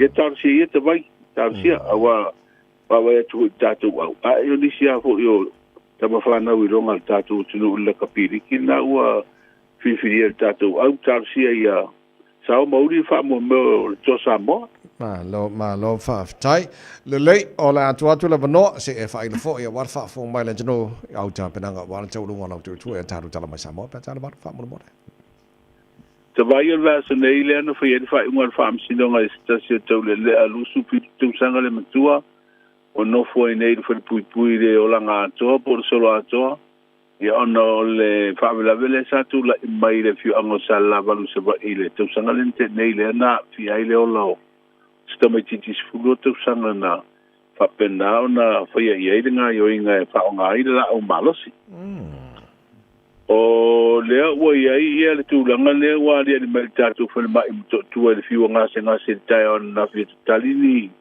ta ma ftanga fu le Taeao o le ni me ai ale fa pe mai bo tapuni le ku ka ye tu langa la ma ale lo to le au ku ka wa le ma wala tu tongi ma o tai awe e miliona tala le su le ua fa ulu atu le fa amsinonga e fa sanga ile pale mi o tanto butino ya ma le te walunga le tala o le nei vai aso ya ma le fa wa pele stene ma le asocio tu stala ma le fa sala lo Samoa ina ua amia ile aso na nafi ya stasi fo yo tama whanau le atunu usafa penau na ave ma whaururunga ma Palestine o le fui pala tonga i Samoa te vai.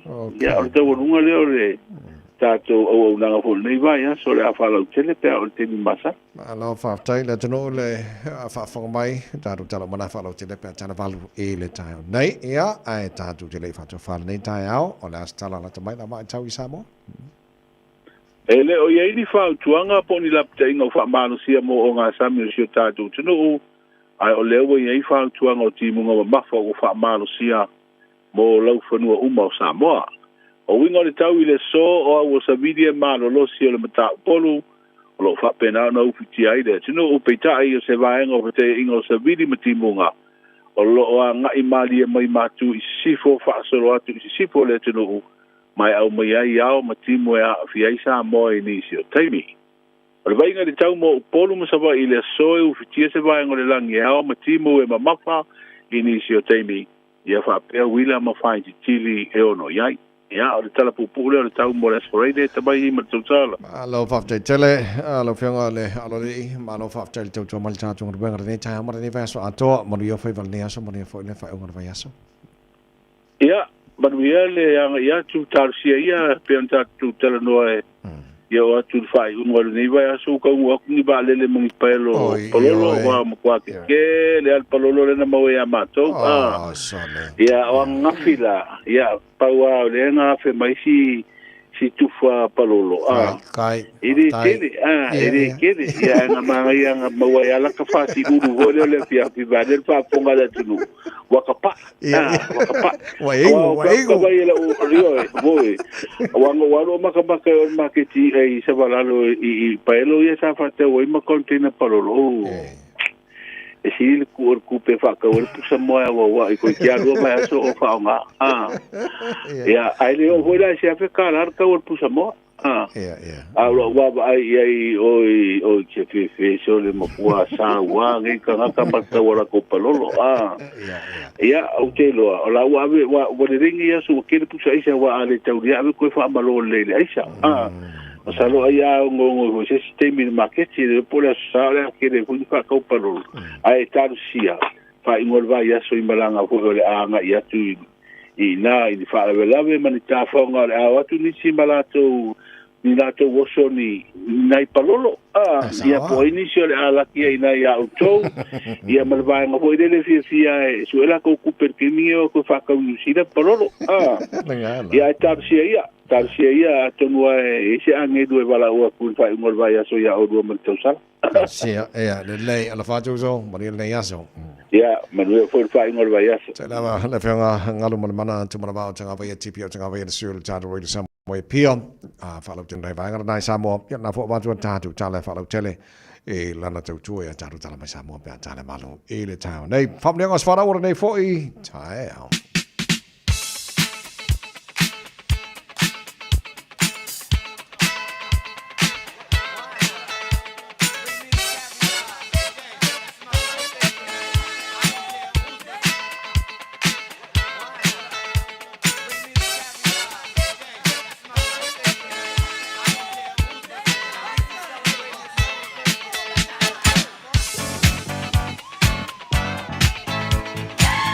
Nangas whanau la sa whareiles fitu e aso ke topo al taro whalonga le lua fe lua se fulu ma le lima. Telefoni ma tala mo e tolu fitu tasi lima e ma tolu. Ola mo whanau vanone emaili. On air at radiosamoa.co.nz. Ma whanau whanga ina e le Facebook ma le YouTube o le Samoa. Pule le tamala matua. Bawal me ia bave mail famlianga le Taeao pe il ta famlianga le lunga Facebook. Yeah, ol fa manuanga le na mai a Ruta Yeremia. Happy birthday to my dearest Auntie Miriama Malu from Sydney, Australia. May God bless you with many more years ahead. Hope you have an awesome and blessed day today. Much love from your niece Ruta, Lazarus, and your sister Sina, and family here in New Zealand. Pe ana pona ta fam ne ngale dunga le Yeah. Sei o vava ya tu. Okay, emaili. Telefoni, ele ai, o kakonga. Kakonga, emo. Sorry, ele ai, Kalafai. Sia maa o mai. Se i o tau pipe se mai. Se whamaria hai le pulenga mana whengarenga rere Samoa man po kala me Malu le Taeao le atano. A o le viri mai se si whamaria lo was whanau leo mako whamangia kia kia o le Taeao. Ia, iyo e. Manuia tele. Makua manuia tele la sefu. Join us for minuto lo tor taro le tula.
Radio Samoa. Taslima ivatolu amo.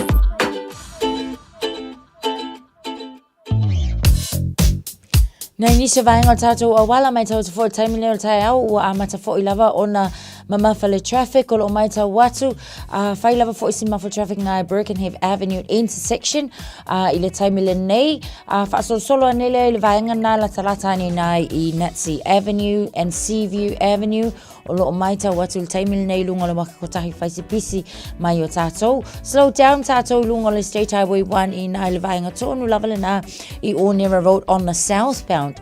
Mai tau watu foi Hammond Place o lo whapena foi le intersection le na ia o lo whai foi se slow le taimi le nei. Lake Road po inga le vaenga foi le na anga iatu na Esmond Road Junction ia o lo mai tau watu foi whaisi pisi ma anga iatu I lava I Belmont le taimi le nei. Hibiscus Coast Highway o lea foi o lo mai tau watu whai lava si pisi ma mawha le traffic I le taimi le nei ma ina le vaenga le na Red Beach Road whaasolo solo tua I lava foi whangparoa pe o na iai I lunga o le tātou li poti taimi le nei. Silverdale I lunga o le tātou State Highway 1 le interchange lo mai tau watu whaisi ma mawha o le traffic ia ma tele foi vaenga o lo o poloka. A lunga o le tātou State Highway se fulma le ono o lo iai foi le ata o le taavale ia mwhai lava foi o na whaeloa mai pe a whai o whai malanga tonu le na vaenga o le ala tele la talata atu in la le tātou off le na Great North Road o lo iai le ata o le taavale so whai lasi poloka le vaenga le na Western Springs Morningside whaasolo solo ngai Point Chev nei vaenga na o lo o afia ia o lo na winga o le whaalawalawa tau taavale le na o lo iai lunga tātou State Highway 1 Southern Motorway lo mai tau watu o le na lava fo ilo iai nei vaenga ia o lo wa amata o na pisi Ellerslie o whaisi pisi Mount Wellington fo ile taimi le nei o le fo mai tau watu ia ua pisi le taimi le nei au nisio vaenga o awala tele ia o le na lava I feo lolo lava fo ia o lo flow pia le traffic ile nei taimi o le Taeao so is full tasi minute ia o na tale o le tu la falu.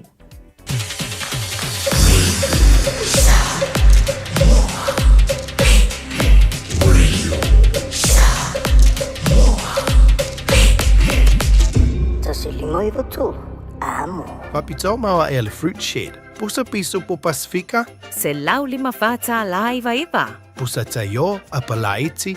Faiva ta la iva. Pusa Pipi. Ono walu ta la iva. Pusa Eleni Ocean Best. Cholo wano ta la iva. Susu mai i le fruit shed I tutonu o le shopping centre a Maangeli. Tele male ano anua yo whapitoa mo le nei tau. Wa ai te wo misi la wavanoa. Ele umi le nei whapitoa. Asi mai loa i le shopping centre a Maangeli. I le fruit shed.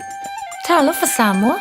I mawhai na whasoasoani atu Dr. Chen pe a whai te a fiele mai suka. Tota mawalunga le maua se whanau. Ma isela, whatungao, ti ngā le ua po tuli.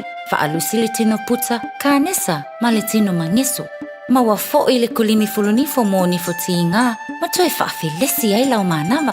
Tele nisi o loa e whasoasoani I lo soifua maloloina. A fio ane loa e ai Dr. Chen. I le tuatusi lua ono Great South Road, Orahuhu. Telefoni lua fitu ono tolu fitu extension numero lua. Oh my, e fata mo el follow chicken and things.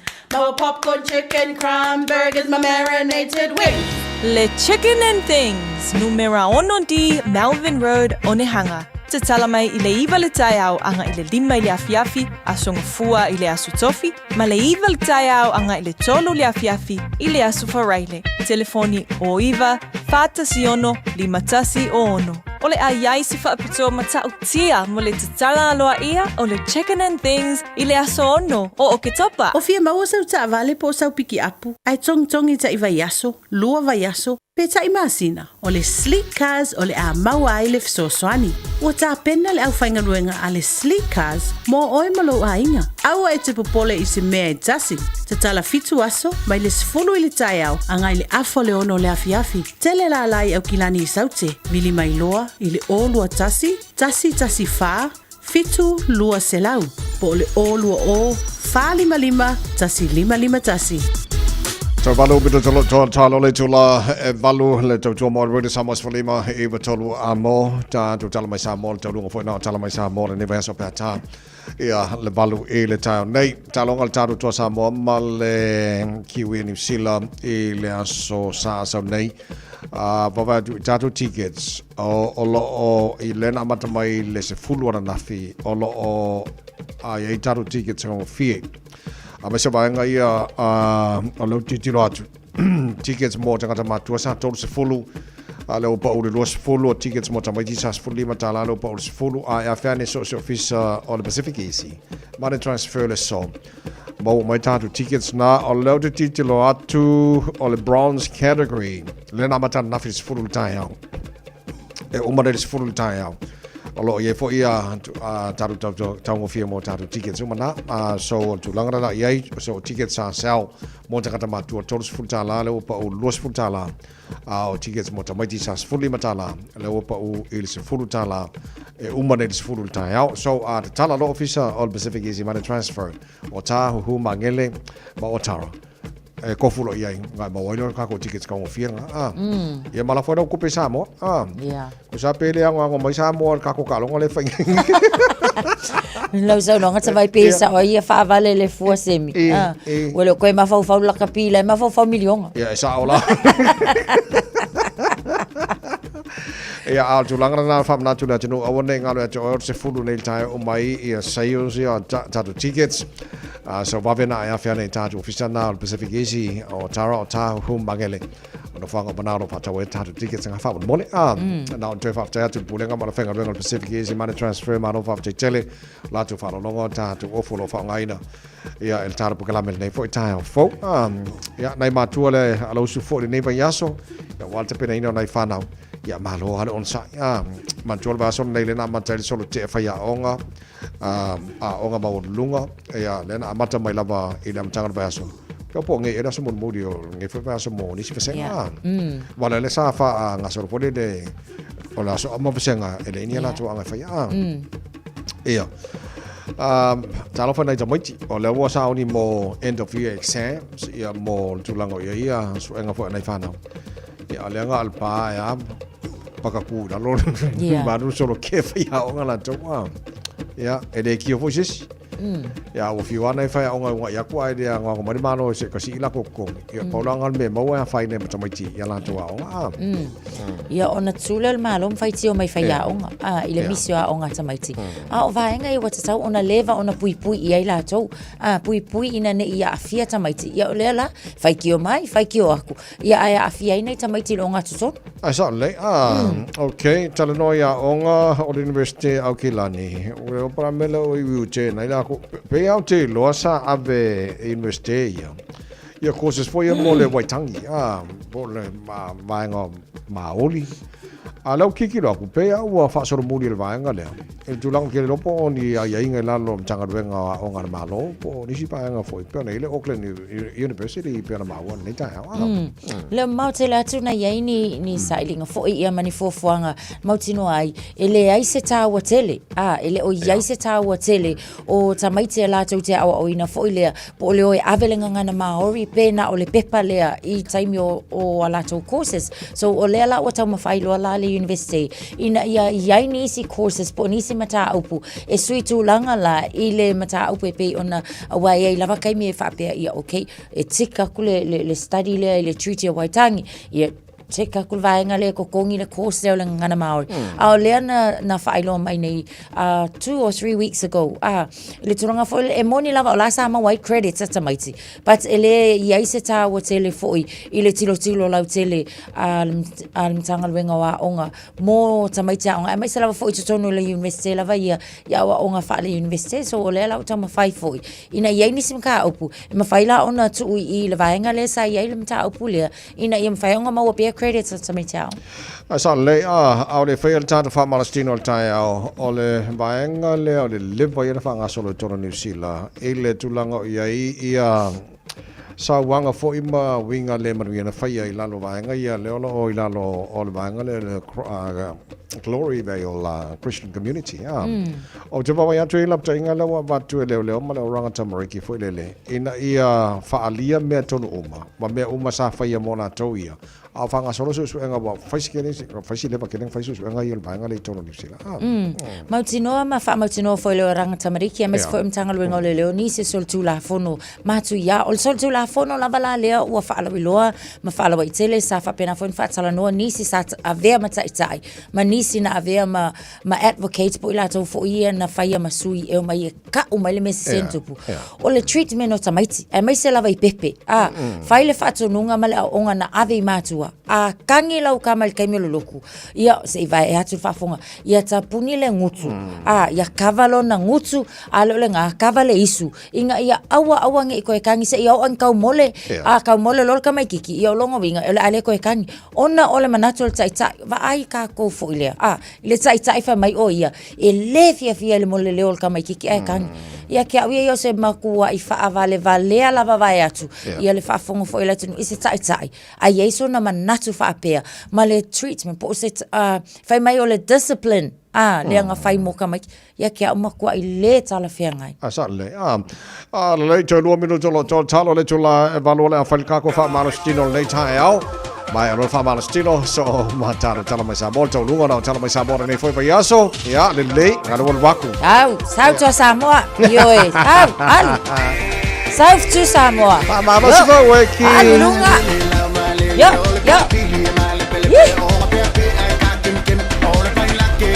Aya. Ale tafa. Yo. Aya. Ay spito. Yo. Aya. Buma. Aya. Yo. Halo ilunga. Aya. Billy. Yo. Aya, lazy pico. Vale, Billy Luma. Savali. Ya lunga. Au tafa. Yo. Au kafa. Aya. Mangaya. Yo. Aya. Kamalosi. Se eluma. Se e. Aya. Halo yai. Yo. Aya. Joy.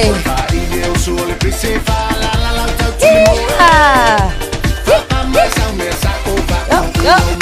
Savali luma. Yo go to luma. Yo. Aya. Spusicone. Vai le manga ia.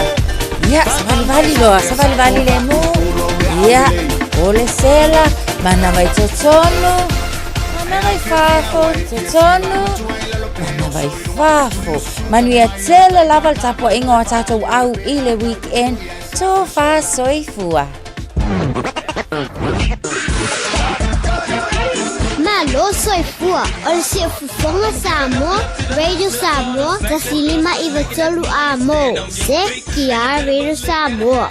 O mawhai ona awina tu telefon mai Samoa. Ona o le lango mai ale ofisa malanga o le Ades Travel. Telefoni o iwa, tolu iwa, lua o, faselau. Tolu iwa, lua o, faselau.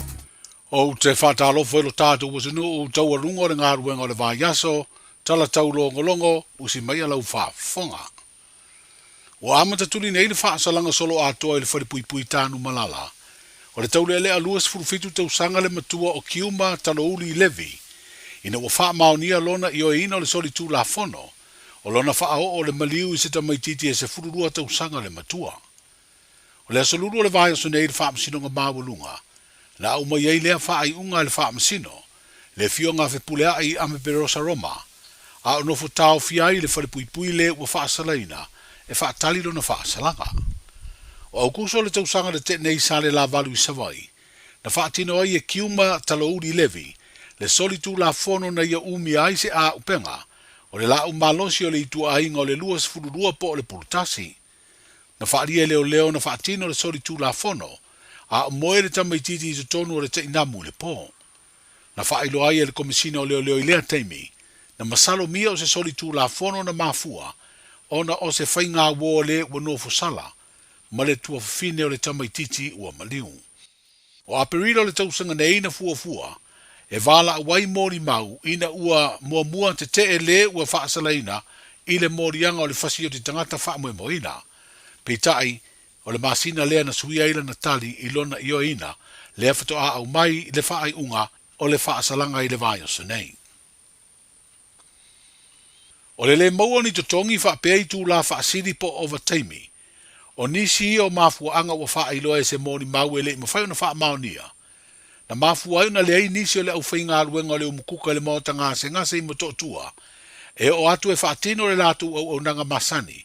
A wale tapena ino le Malu o le Taeao. Mo ngase o lo tau fiai i le maota ngase i mototua. Whaari e se mori mau whaatua ina na te temi masani o le Taeao e toso atuai le tolori. A wātau mawhai le ini mea aina o atu. E le imanuia sa ilinga le pulenga le maota ngase i se whaamatalanga. I le mafuanga o le tūlanga na ali mai. Aina tāu e se mori mau o se au nanga tū maoti. E saunia mga seina tāu mafa. Na suru wha iai le pulenga le maota ngase mo se fisoa swani. E le imaua se finangalo le pulenga le mtanga aluenga wha pia fo i le whalemai o tuputa masese mea ole. Mo se whaamatalanga nga i tutongi ma overtime o le uwhainga aluenga i le mukuka. E peo na lau manu ia se ripoti o le mafuanga leo le whale tonu.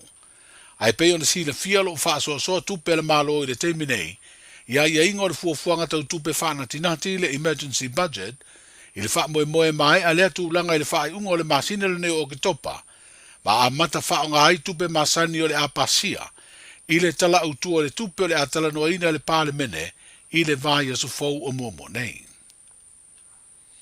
O leo whātoa i atu nei i le whaapasinonga maua lunga se tālo sanga o se sū. A le sa avea mapale mia le fionga fia mena o mi mata afa. O modi ai le whaion i le fonga tau whaaleanga. Le fionga i le pale mia.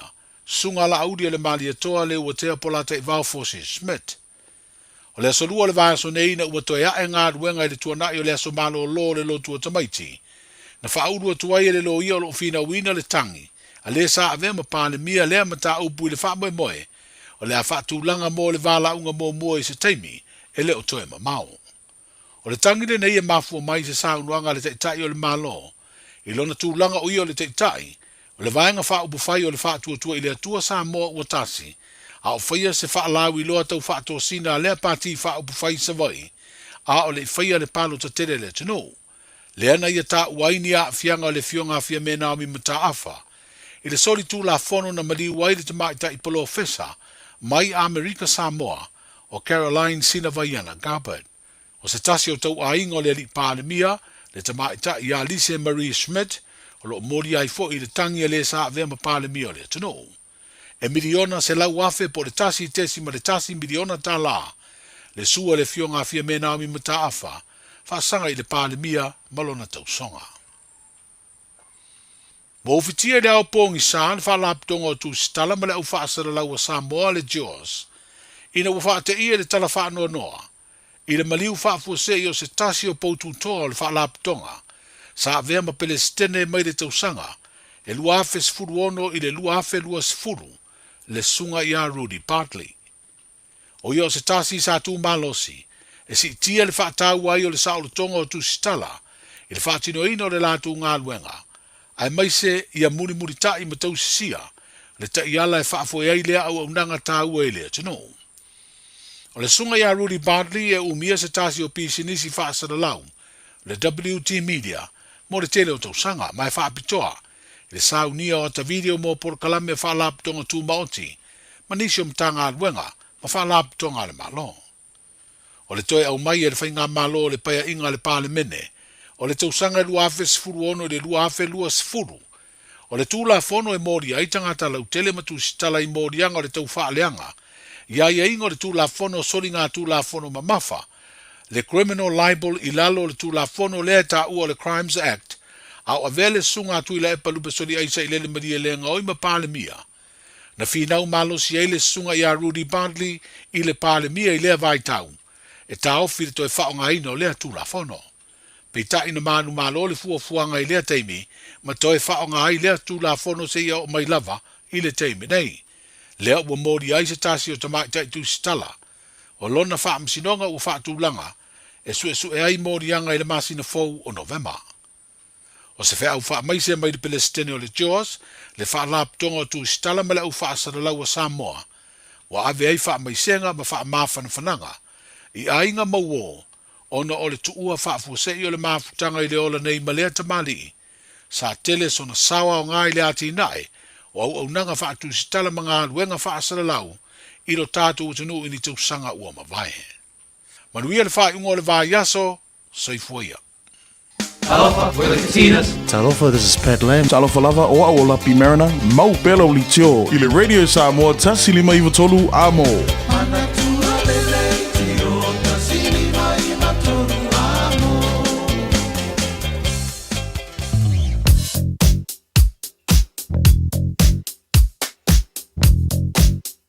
O le ipoti mai lunga o le alatele, ua awina atu on o le langolango mai o le ofisa malanga a le A-Dash Travel. Telefoni o iwa, tolu iwa, lua o, whaselau. O iwa, tolu iwa, lua o, whaselau. Leisa whaalavalave o le pita leo leo le nevanga o le Taeao o le tātou li poti la tamai lunga o le awala vavai atu o le solonga le leifo le tele vaenga o awala na pau vaenga o lo te vavai atu le mumu mai.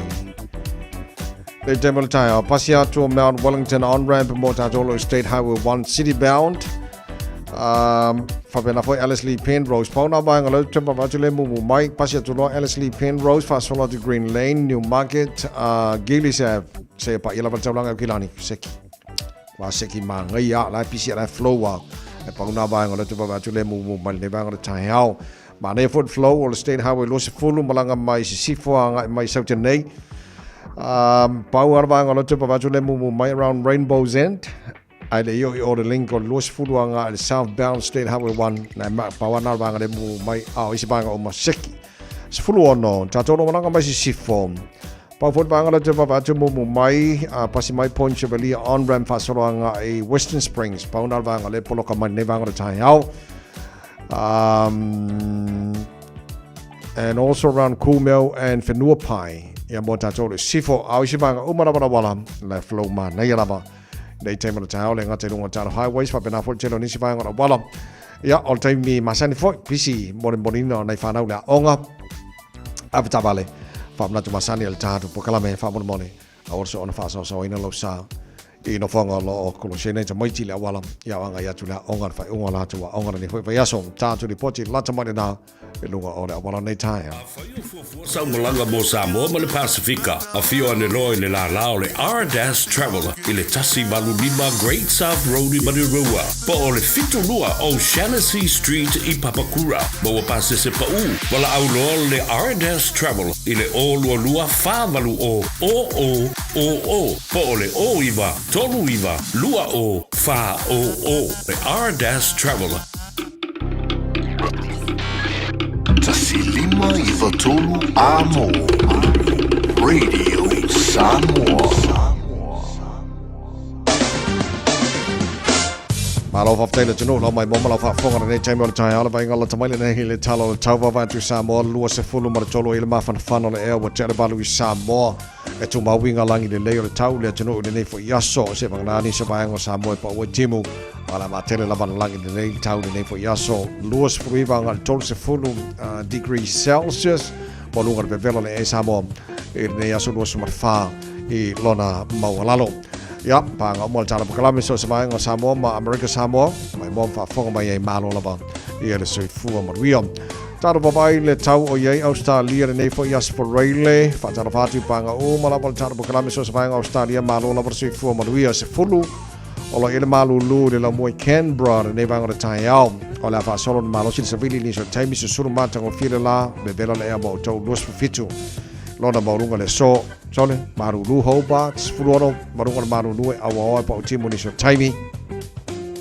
Melbourne Baba atu lai a foi fiololo ma fan el nei aso luas fulu lona maulunga la matenen awa le tau mo tau le so luas futasi morunga ma fan le Adelaide la matenen awa le tau oisi vanga uma bebe la ia fa baba atu luas fulu marunga bebe la le Perth Australia se suru matango fira la mo tau le aso Brisbane Australia good morning aro se fu se suru matango fira la luas fulu marunga bebe la le mo tau le nei foi as for Rayleigh sini Australia a woi ka fe se vai ia singi wo kwa bebe la fa solo ato o tau pa o timu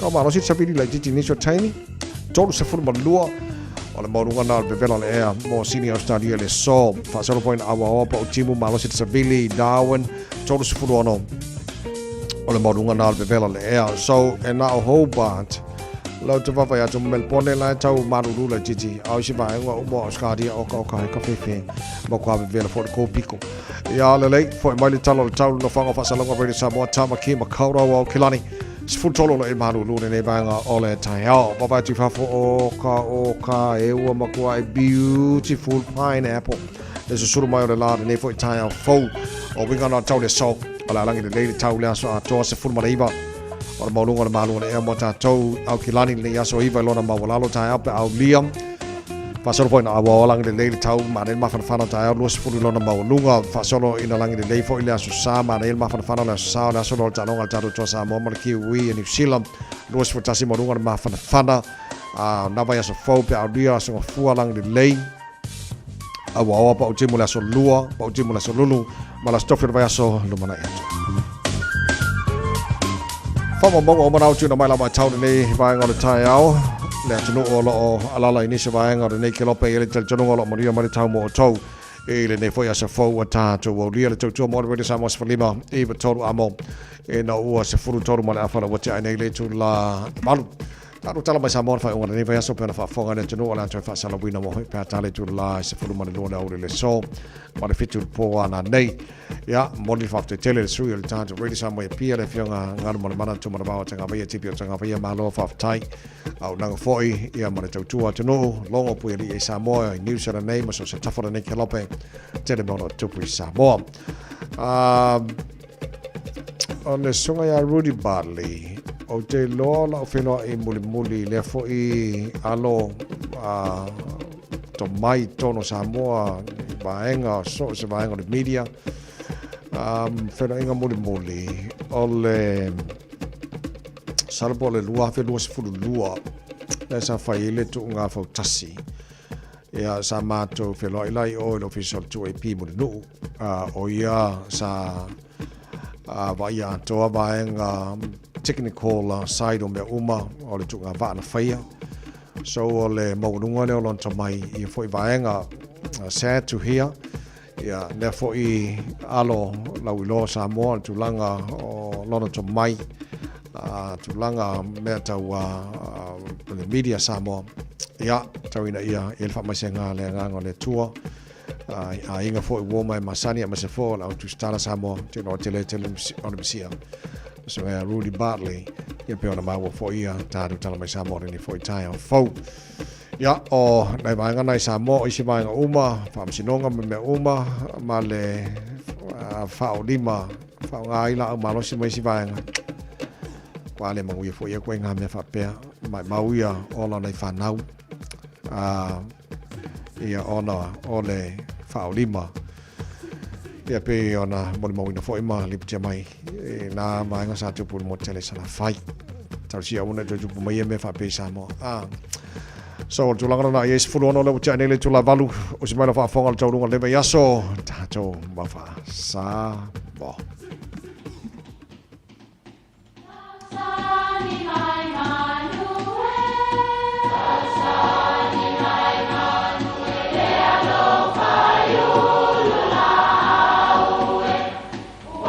E o whanga manu i ululu o la au, awa e whawhanga I funga o la au. A o le tangata, e whawhanga I upu matala. O le mawhileo o alanga upu mamuanga ngana Samoa maona whaapongai, e a fua I lona sio mianga. O lona lea sao I le whaatufunganga o le iloa whaale aso, mai le tautua se ia o ina pule. O alanga upu mamuanga ngana, ua lanto mamanuina le tō whamanino a Samoa, mana tua fo'i, e tāo fitau muli le atunu. Ua tu whamanu iti. O manu iti e le mawhai o na whelelei mamao, ai whelelei atu I le isi la au maleisi. E whai tangata maua ua tuu o la tūlanga mamalu. A ua whaatangata le ilonga, talo whai. Ua tu whamanu iti le paia I tamali'i o no le sa ilinga o tupe mo le nei falisa. Ma lo le ngā lulue, ia vi ia le atua. Manuia lau whaasausaunga.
Fire and Emergency New Zealand advises that career firefighters will stop work for 1 hour from 12 p.m. to 1 p.m. on Friday, 17 October.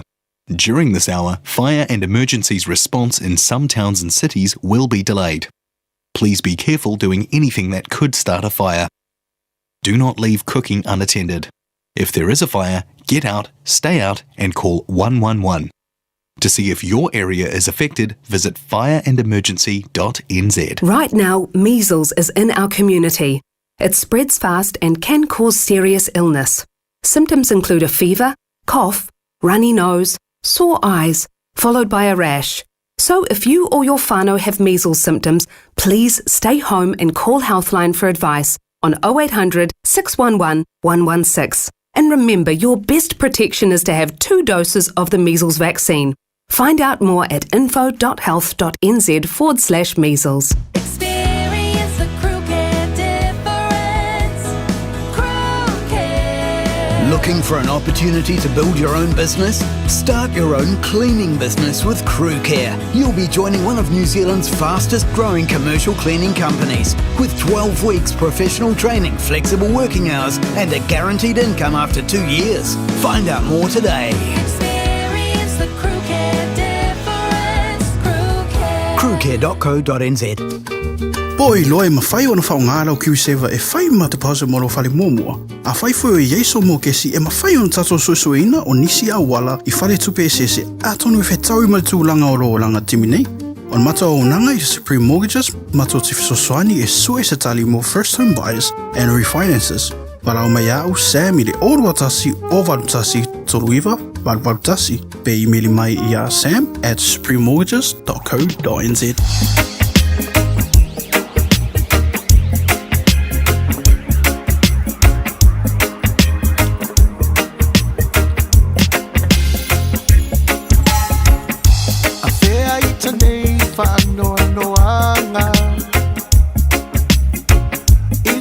Tele mai tala tangata yeah.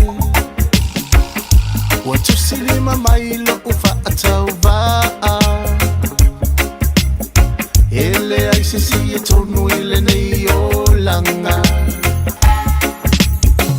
ele ai se si tonu ile nei olanga e anga sala umalava o tangata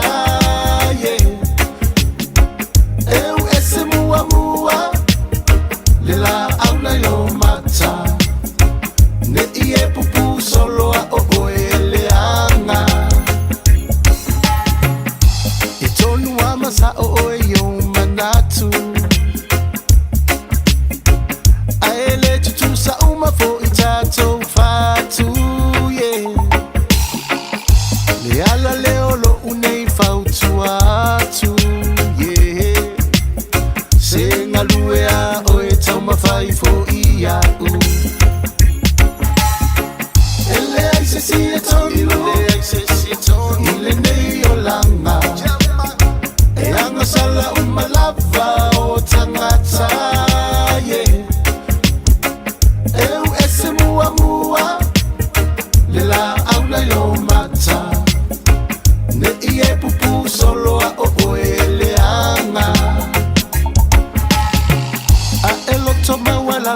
na yo mata ne ie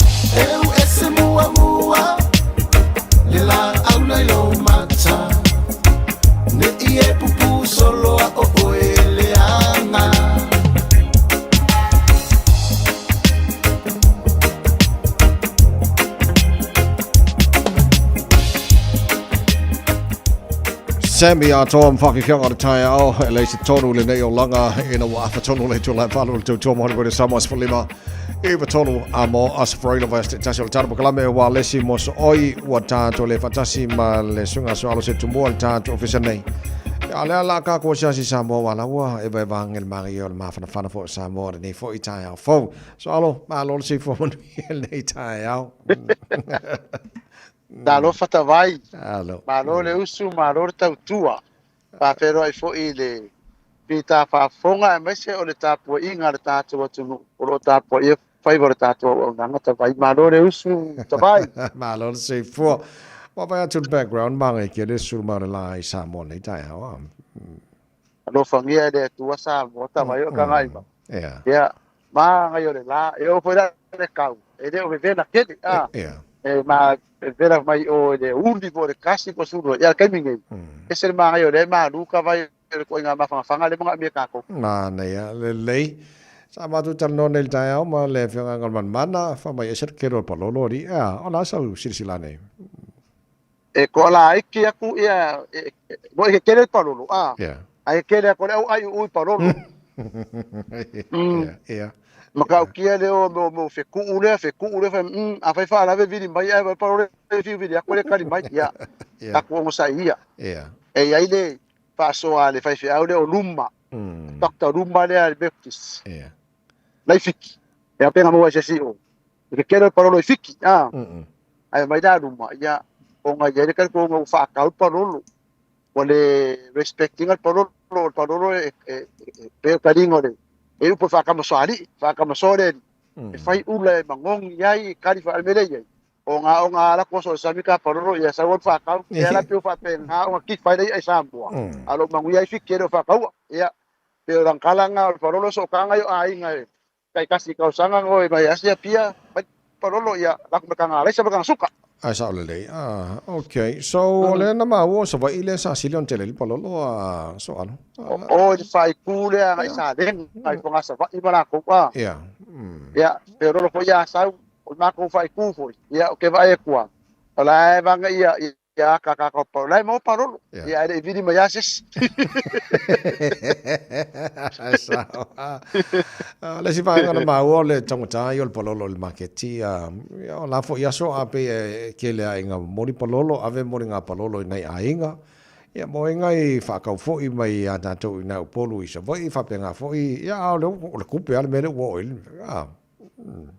a por fa so nga fa fenga nga ya mo ta va o le palolo o i wala so kanga e mo le palolo yo o ya si ai me dei ka ku nga o ki a me lai o ba ya si e fe o mai au fa ka wo mai de ai mo mai sa o market o wasi ka ya ko palolo ka vai sa foi fa sa nga isi ni ka ia ko parolo ia e dei se kiu e vai mo ia fai ko anga la ko kano o ia la ia parolo e o ma ka ia va me fa de kusal paro por ko que ka por me o me ia okay tele lopo se Malu farsanga e background ni mai ya so o le ko kisi de i makafele e ko ai dum ia fa so ko le kala ko o le sai e medio ia ruanga de faro de Malu ia central bank ia male wakila yo e mala le au ka vole so dia ka ulanga ya so ia ka sa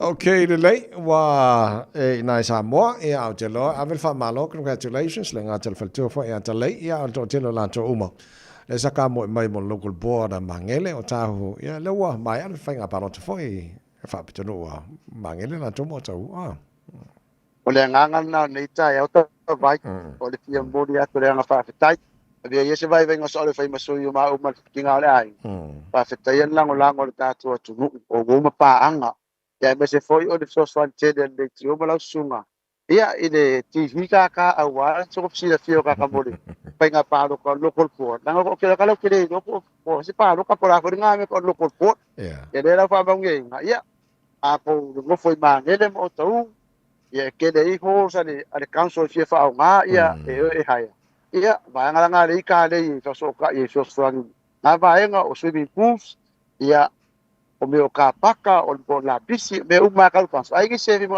ia o ka ida ia le local port office dai o mangi le town center o uma nga service kai kas lo kol ko mo man fa tena fa AC ku malo ai pa pi ko nga fa sam kalanga ta vai mo de ko yang fa kai da sunga e de so pala ku mo e lang de fa mo o kingar ngi ai nga ya me se for chi man le pa wa ka fi ka vai fiku ya suyo malo mo fiku le pa mangi de o de fa bang ye nga le pa papatoi tu si a ko le papatoi ia ai manguia o tau ngai sao mai ia ris au kanga ko ia apulu ia o Lorenzo ia dia manga ia masikonga nga tupo o ki a ko le pai i papatoi o ki o ta i manu rewa o le action team ngai sao i manu rewa ma papatoi ka vai wow malo fa tai ia o mai atua wa te lopo nei po tai ole mai lo official result ia au te lo la wa multi nova initial lato ia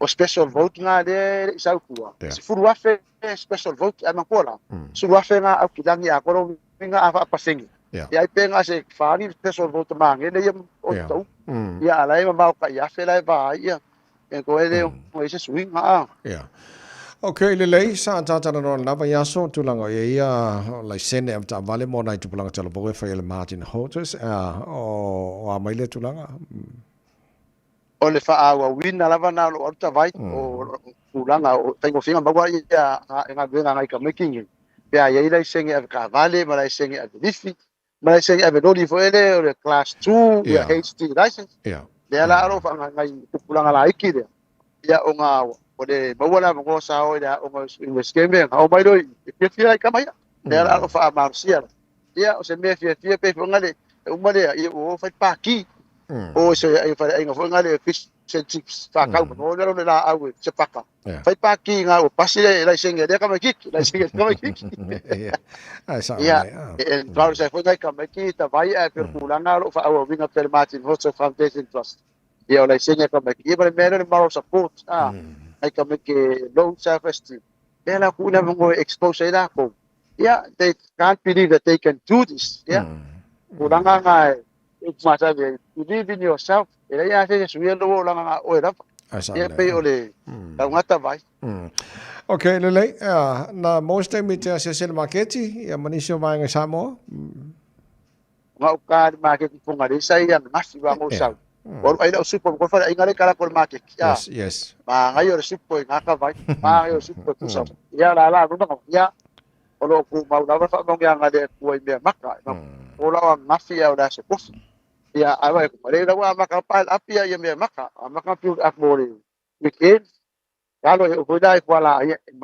maro se a ia ku kama mau kengi pepenga e fa solo i ko vai ngale ye eu me kaurima mama la fala ya sos ko inga me ra vai ngai frang no i ko mon market e fa kasi me ra wingu apa filoi makamanga ya me ka kala ngafa ngai nga le jamala nga fel mo tele sala fai o le fu quero le soma fu okay ya tau mai de inga ai ya vai foi ngai ya wala nga wit pongor kaso she has to be in New Zealand ire awangi o tanye tai pongor kaso ya o de o mai fo ya o mai ingam pas kai la ko ka sanga ya o foi da ile wai ile mo se ku pe ka si ai ngai fa kai de fa da ku pe ai mo ku pe ka ku ngai o foi que sira ta vai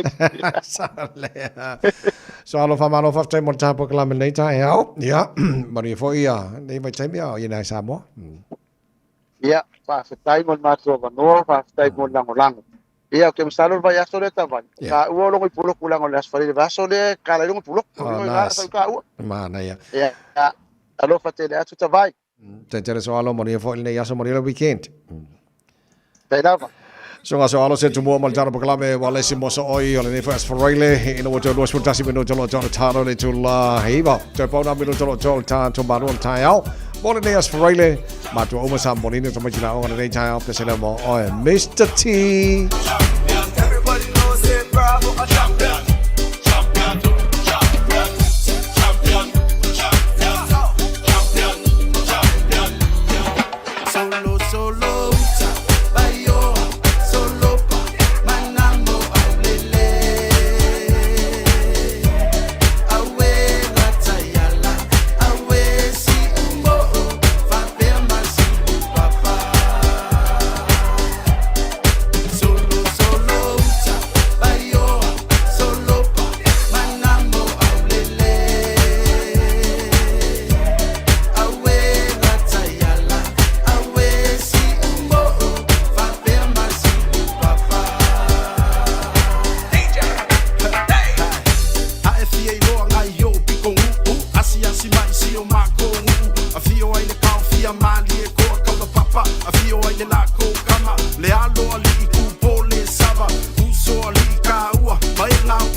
la fia so le fiku fale sa. Welcome to Mangu, ai leilo a eva. Le sidi ai le ku, ia he. This is Steve Sila Samoa. I feel why it's out. O Aotearoa, sau.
Radio Samoa. Taslima Ivatomi. Ama.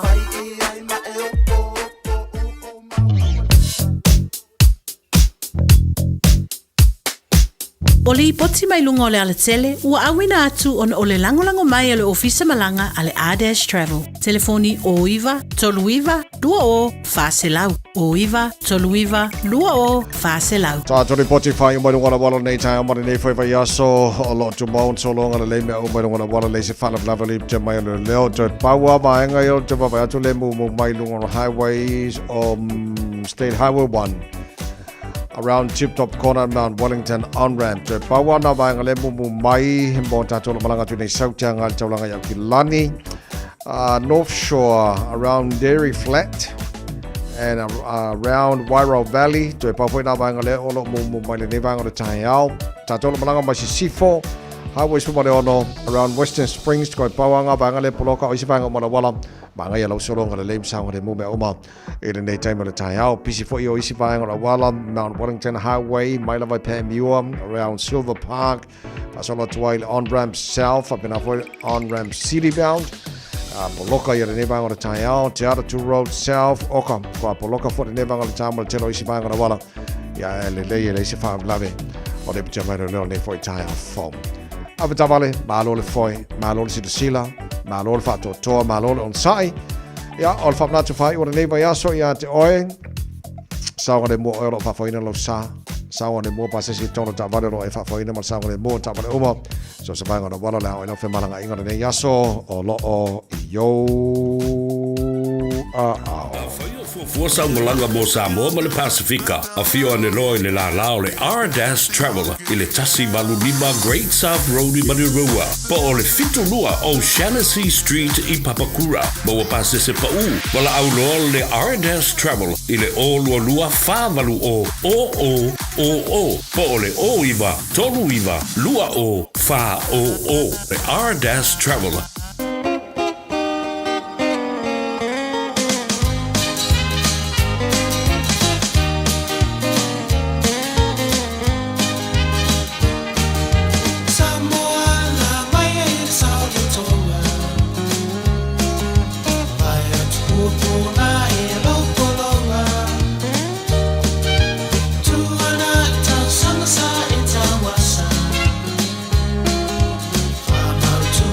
Io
Samoa salo tole pese mala fai pese la haba light express ina ua toe se fulu male lua minuto lo tore tale o le tula eiva.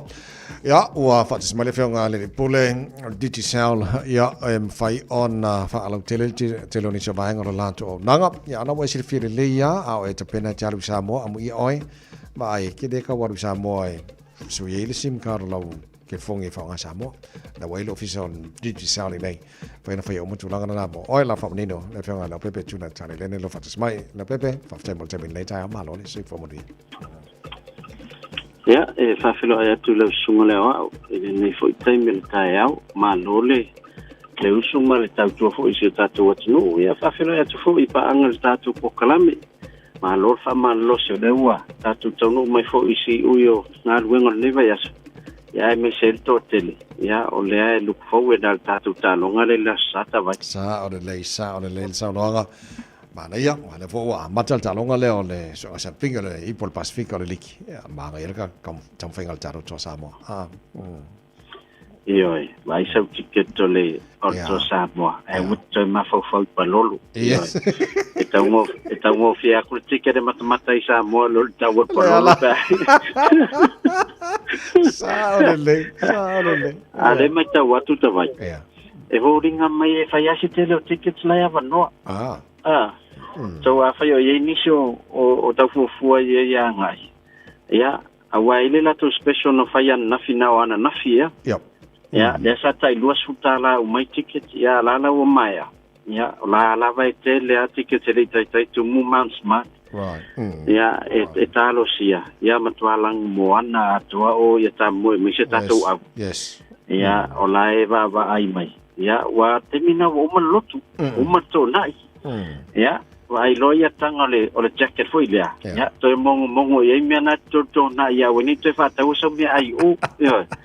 Al watu mala fastalo o le sitanga ya al faspisu po le sitanga o le ya ai oro. Sale ya. Ale on nei banga fo la nanga. Digi sale fa lo mo si fila no fa mo. Ya, o le fia a failo lava tulanga ia latou o lo valau mai le lafoina leo se le ni Samoa ia mo le fia ia o paanga nei e mwhena latou lafoina atu le tupi e whaonga ai le mo pa wallet ia pe o ye le ClickX ia o lo i foi le company le RIA ia e mwhena e alu online ni le MoneyGram ia e te tango e lafo se le a o la teimi e select le receiving o tupi. Ya na tango le select le mo pa wallet ya select le mai cash at sao no wingo pa anga umai e pen faunga ai pe o le ClickX level vai nga tango fiele ya to e faingo fie ya ai to ma fai foi na lafo top up no winga na umana sign up ila u email le ClickX ya afa pe lafo tupe fai ona e tango e tawulavan file verification o la proof of address ia malau IT mena fanga tango e pu e camera lo telefoni ma upload ia alla foi no top up na lau email ia fe faunga ia ona faunga le lo internet banking po lo Visa po lo Mastercard ia e pe lau top up ia o le si vanga ta ua mo la to lo fu e malanga pe na ta ua sunga wa ia en fayan ma watu ta to sim card ta to office i mangele ya vanga tonu le e luma le SSAP ya so o mata to officer ya fa pena fo lo ye masivanga le la foi fo isi selen ya ai o nanga mata to le fa ya trata to digisao ma wa fo ta to Pacific 40 man la to talo fa vato ya fa pena fo ta to Taeao marketing le ma wa tuai ya ta to fa ta wa ngai le blue di Samoa ya fa pena fo le tato va yesi man tato se sala ta vai lo fa longo ai nul va yesi le ila ta le tanga por seki ale vai se sala pa le tele na ele te peloje si de la i no ina ia fonga mua yo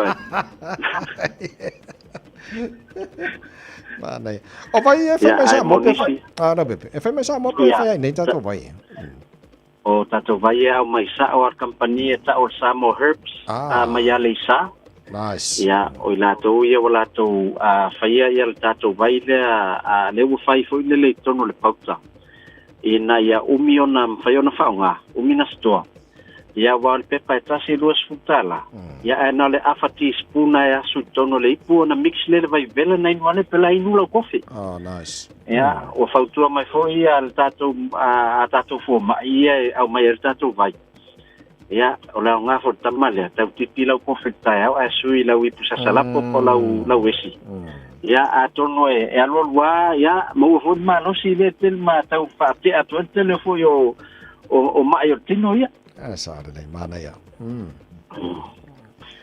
ai wala o mai tatou o lua tasi lima ono tolu fa o lua tasi lima ono tolu fa monis fa talanga le siba nga tau ta vai fa mon mole o Taeao semi-final sal tatou o kilani Samoa ya Rere Park Nice. ia o le live uma tatou talonga ile malai numero tasi ilungo tatou Facebook le tia marketing ia am fai fona sia tu Taeao lo ia tatou team o tatou tia marketing o tatou Pacific 40 ma tatou teacher en fai uma mai tatou au nanga ya Rere Park amata marisfulu ile uli a tatou a felo ia ile aso Taeao pe au le lofa malanga le tatou tai city ia manu ia fo ia utalonga le ia so vai manai ma wa matualang moana atole lang le vai se au le o totalo tal sanga la tapolo le ia Alo la pepe fafte tele mole li poti nei Taeao mo ia fai le aso mo for the weekend.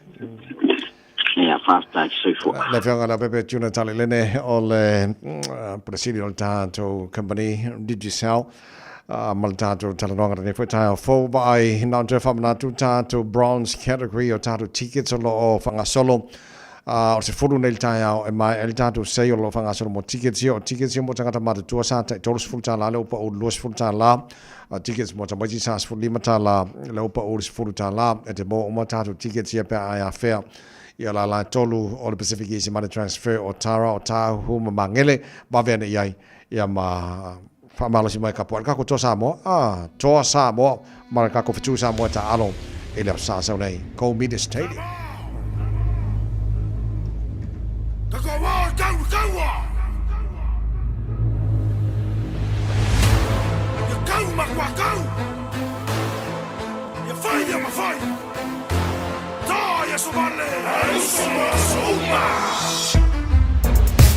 Ole tole nei wa osau nei sei si toa ole atu lau wa osau nei male mea atoa o loku malo si ua atoa ya e wha atapa ma e so ese le anga ole nei toa e wina ese le toa Samoa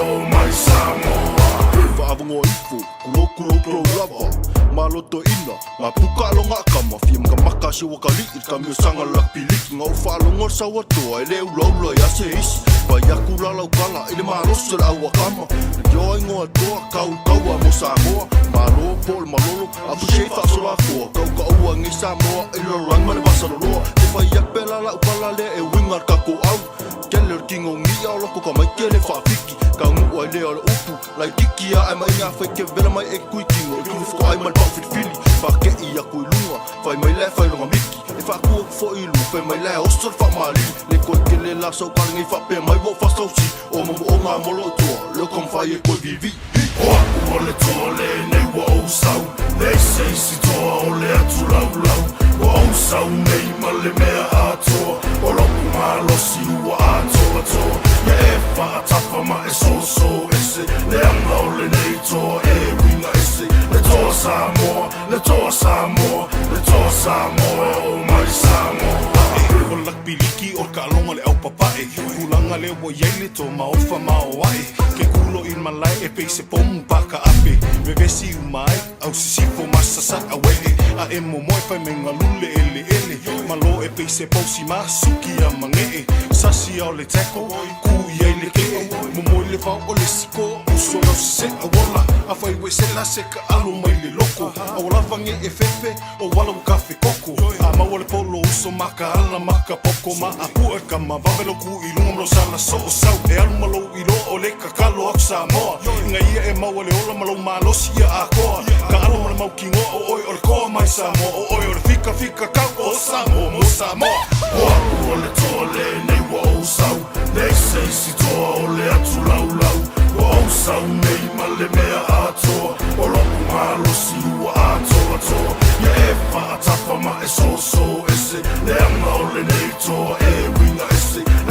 Samoa, le toa Samoa, le toa Samoa, o mai Samoa. Maria le halo atu o alo matama whanau Samoa, whetu Samoa, whapena fwore toa Samoa, mata longa le sa so nei. O tapo kalame na malu o Taeao, mo le nei fwoi as of raile mal nei vai aso atoa, se pati wa sala, ia mangaroia, se aleu ma se whale tonu, e se ngana wane tau tamari i lau whafo mal nei tae mal nei vai aso atoa, tatu talfou i 9 minute, ia ma le po kalame fifia mai whao bonto tu alwere Samoa mo oi, ia mo le nei fwoi as of raile mo le nei taimi, pati tele lava lau tala mo le tapo inga, stay safe, have a blessed weekend, God bless, to far, safe wa.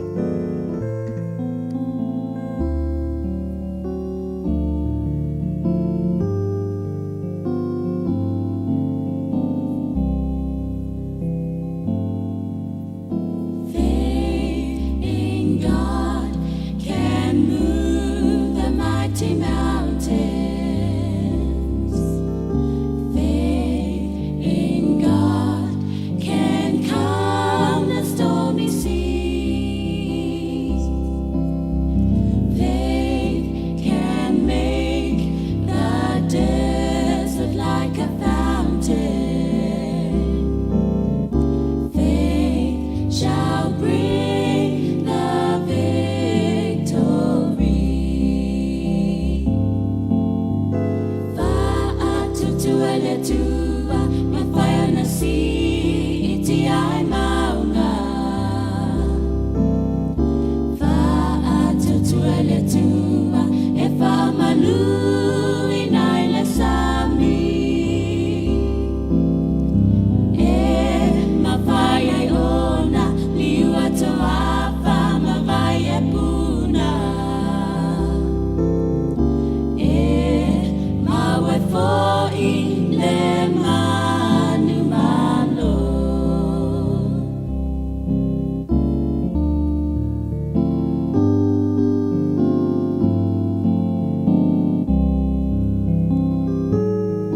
There's a roof up above, Lord, and a good place to sleep. There's food on my table and shoes on my feet. You gave me your love, Lord, and a fine family. Thank you, Lord, for your blessings on me. Waufitia neileli, wayaile mea o te moeai. O mea ai wapoi mai, ma se e vai e se e ai.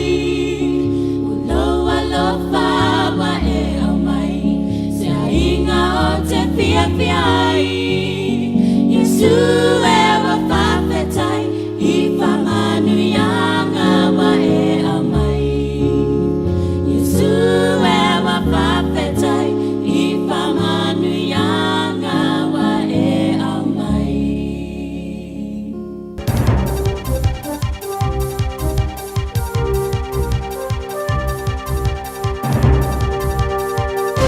Mai Aotearoa New Zealand ni aso whaataro whaatu o tawane mo lau whaafonga mai.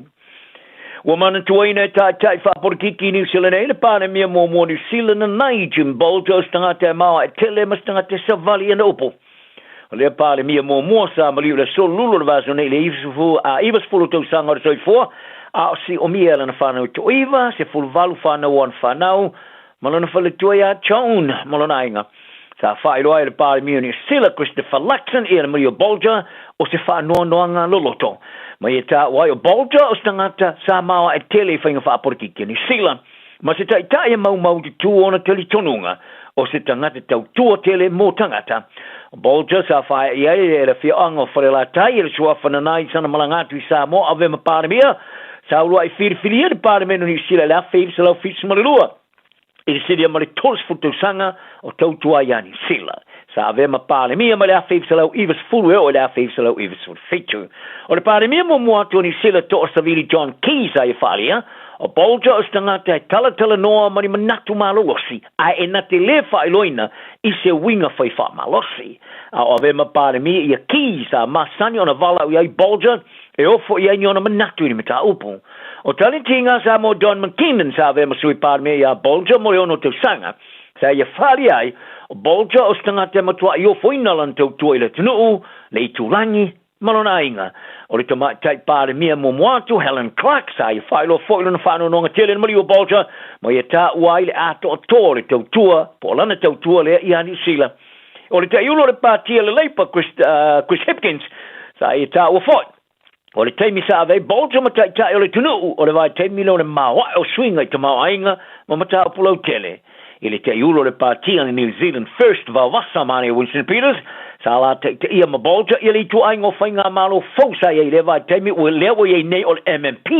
mai le afif sala ivas fluono a ovema minsta o ia falia sa te tu bolja ia ni silo se par mia le vai temi fainga ta o fesu ia inga o matua I fato ese malele fatua o ia fon fa for palola ile ai ngo kelep baker o mai ona te tala I tu I lalo palola ia te mai ia veloli sa ia fasiotia le te vo ai le ia te me fa te tala I tu o le ai ngo le te vo lus fulu lo te sanga sala tu longo ile mai ngo tala le and said me o le me se wa ti lona ma fatia ila tu manga tete ai ile la titus fatu salato fatu twanga e ave fatu nonga fon fa for palola o le tamata ia velodia Sarah Hope Schmidt sa tulina oliva masino non fasalanga for pui o le lute usanga ma fa masino fasalanga ile mafua ai o le fa lave te ta vale matia ile Walla Hawke's Bay Expressway ile te sang tolwai o le isia veloli sa fa manu o li ai matau fi al mai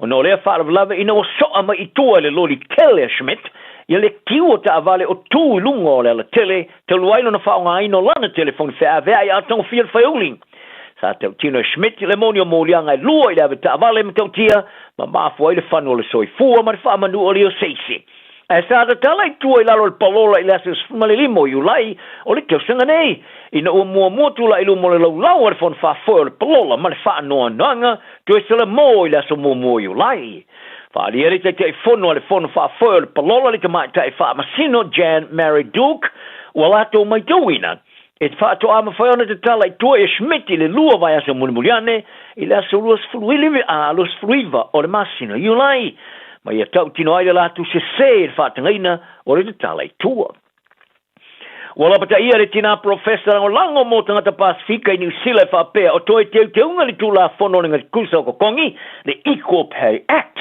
wa fa fainga ta tuai I tina mata mai tai Pasifika I ngā luanga mo mia e pe o soi fu malo loina tau si soi fuama o onga ona lui ta wina ia le feo te tongi ia le tau amatanga o le tau sanga nei o le tula fonu tau wha ofi toi tau o le tusalo te tongi por Equal Pay Amendment Bill sa whana nati ona pasi ina le Parliament New Zealand leo o sui ai ingoanga vaa e te tau wai ngā luenga ona leila rifa ma le 50% o ta mai kai matina e leila rifa ma le se fulu tau sanga o anga vaa o lea toe teu o whātanga I fo ona toe whaifa solo I si tanga o tongi a o solo ia whamasinonga whaawau.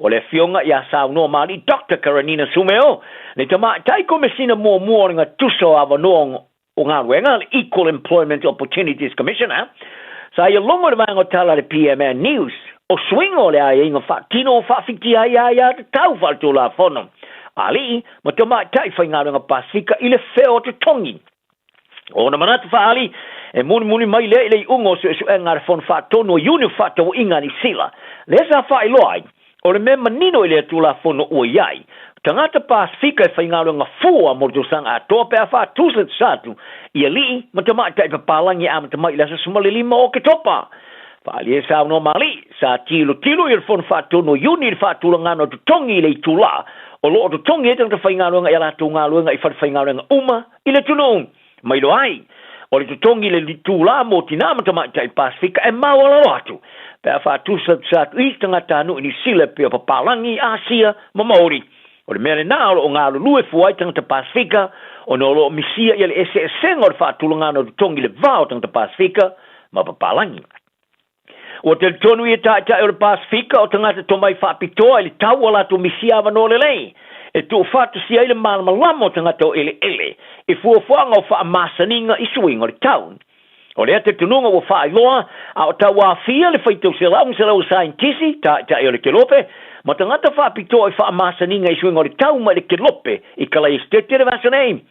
I le te tālanga o le tawa whianga sa wha matala nai, e le ministarsi o si o mianga o le moto tu valu maina talia, ia le tūlanga o le si se ta i o le sami o wha tama iai ele o wha toanga, masua vai mama o sua lua i sami ilo na tunu. Whaare talia, wale nao se whawhitau li motu valu, wale nao se whawhitau li fwoi mo motu la iti tawati ai, ai o se whawhitau li o tautamau ainga li kelope. O lo tu whaatasia o le malamalamo tangata ele fuafuanga i whaamasaning o le tau, sa avea matau la inga autu o le tawa whianga sa whaamai ele sonanafing. Sa longo e talia le Johnny Sila Pasifika, wo ia langono ni whaamasaning o se folo sanga whaatunu i sifo.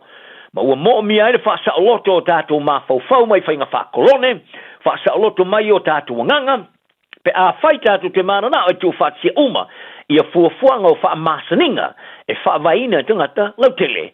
O le maulunga o le tautonga tu valu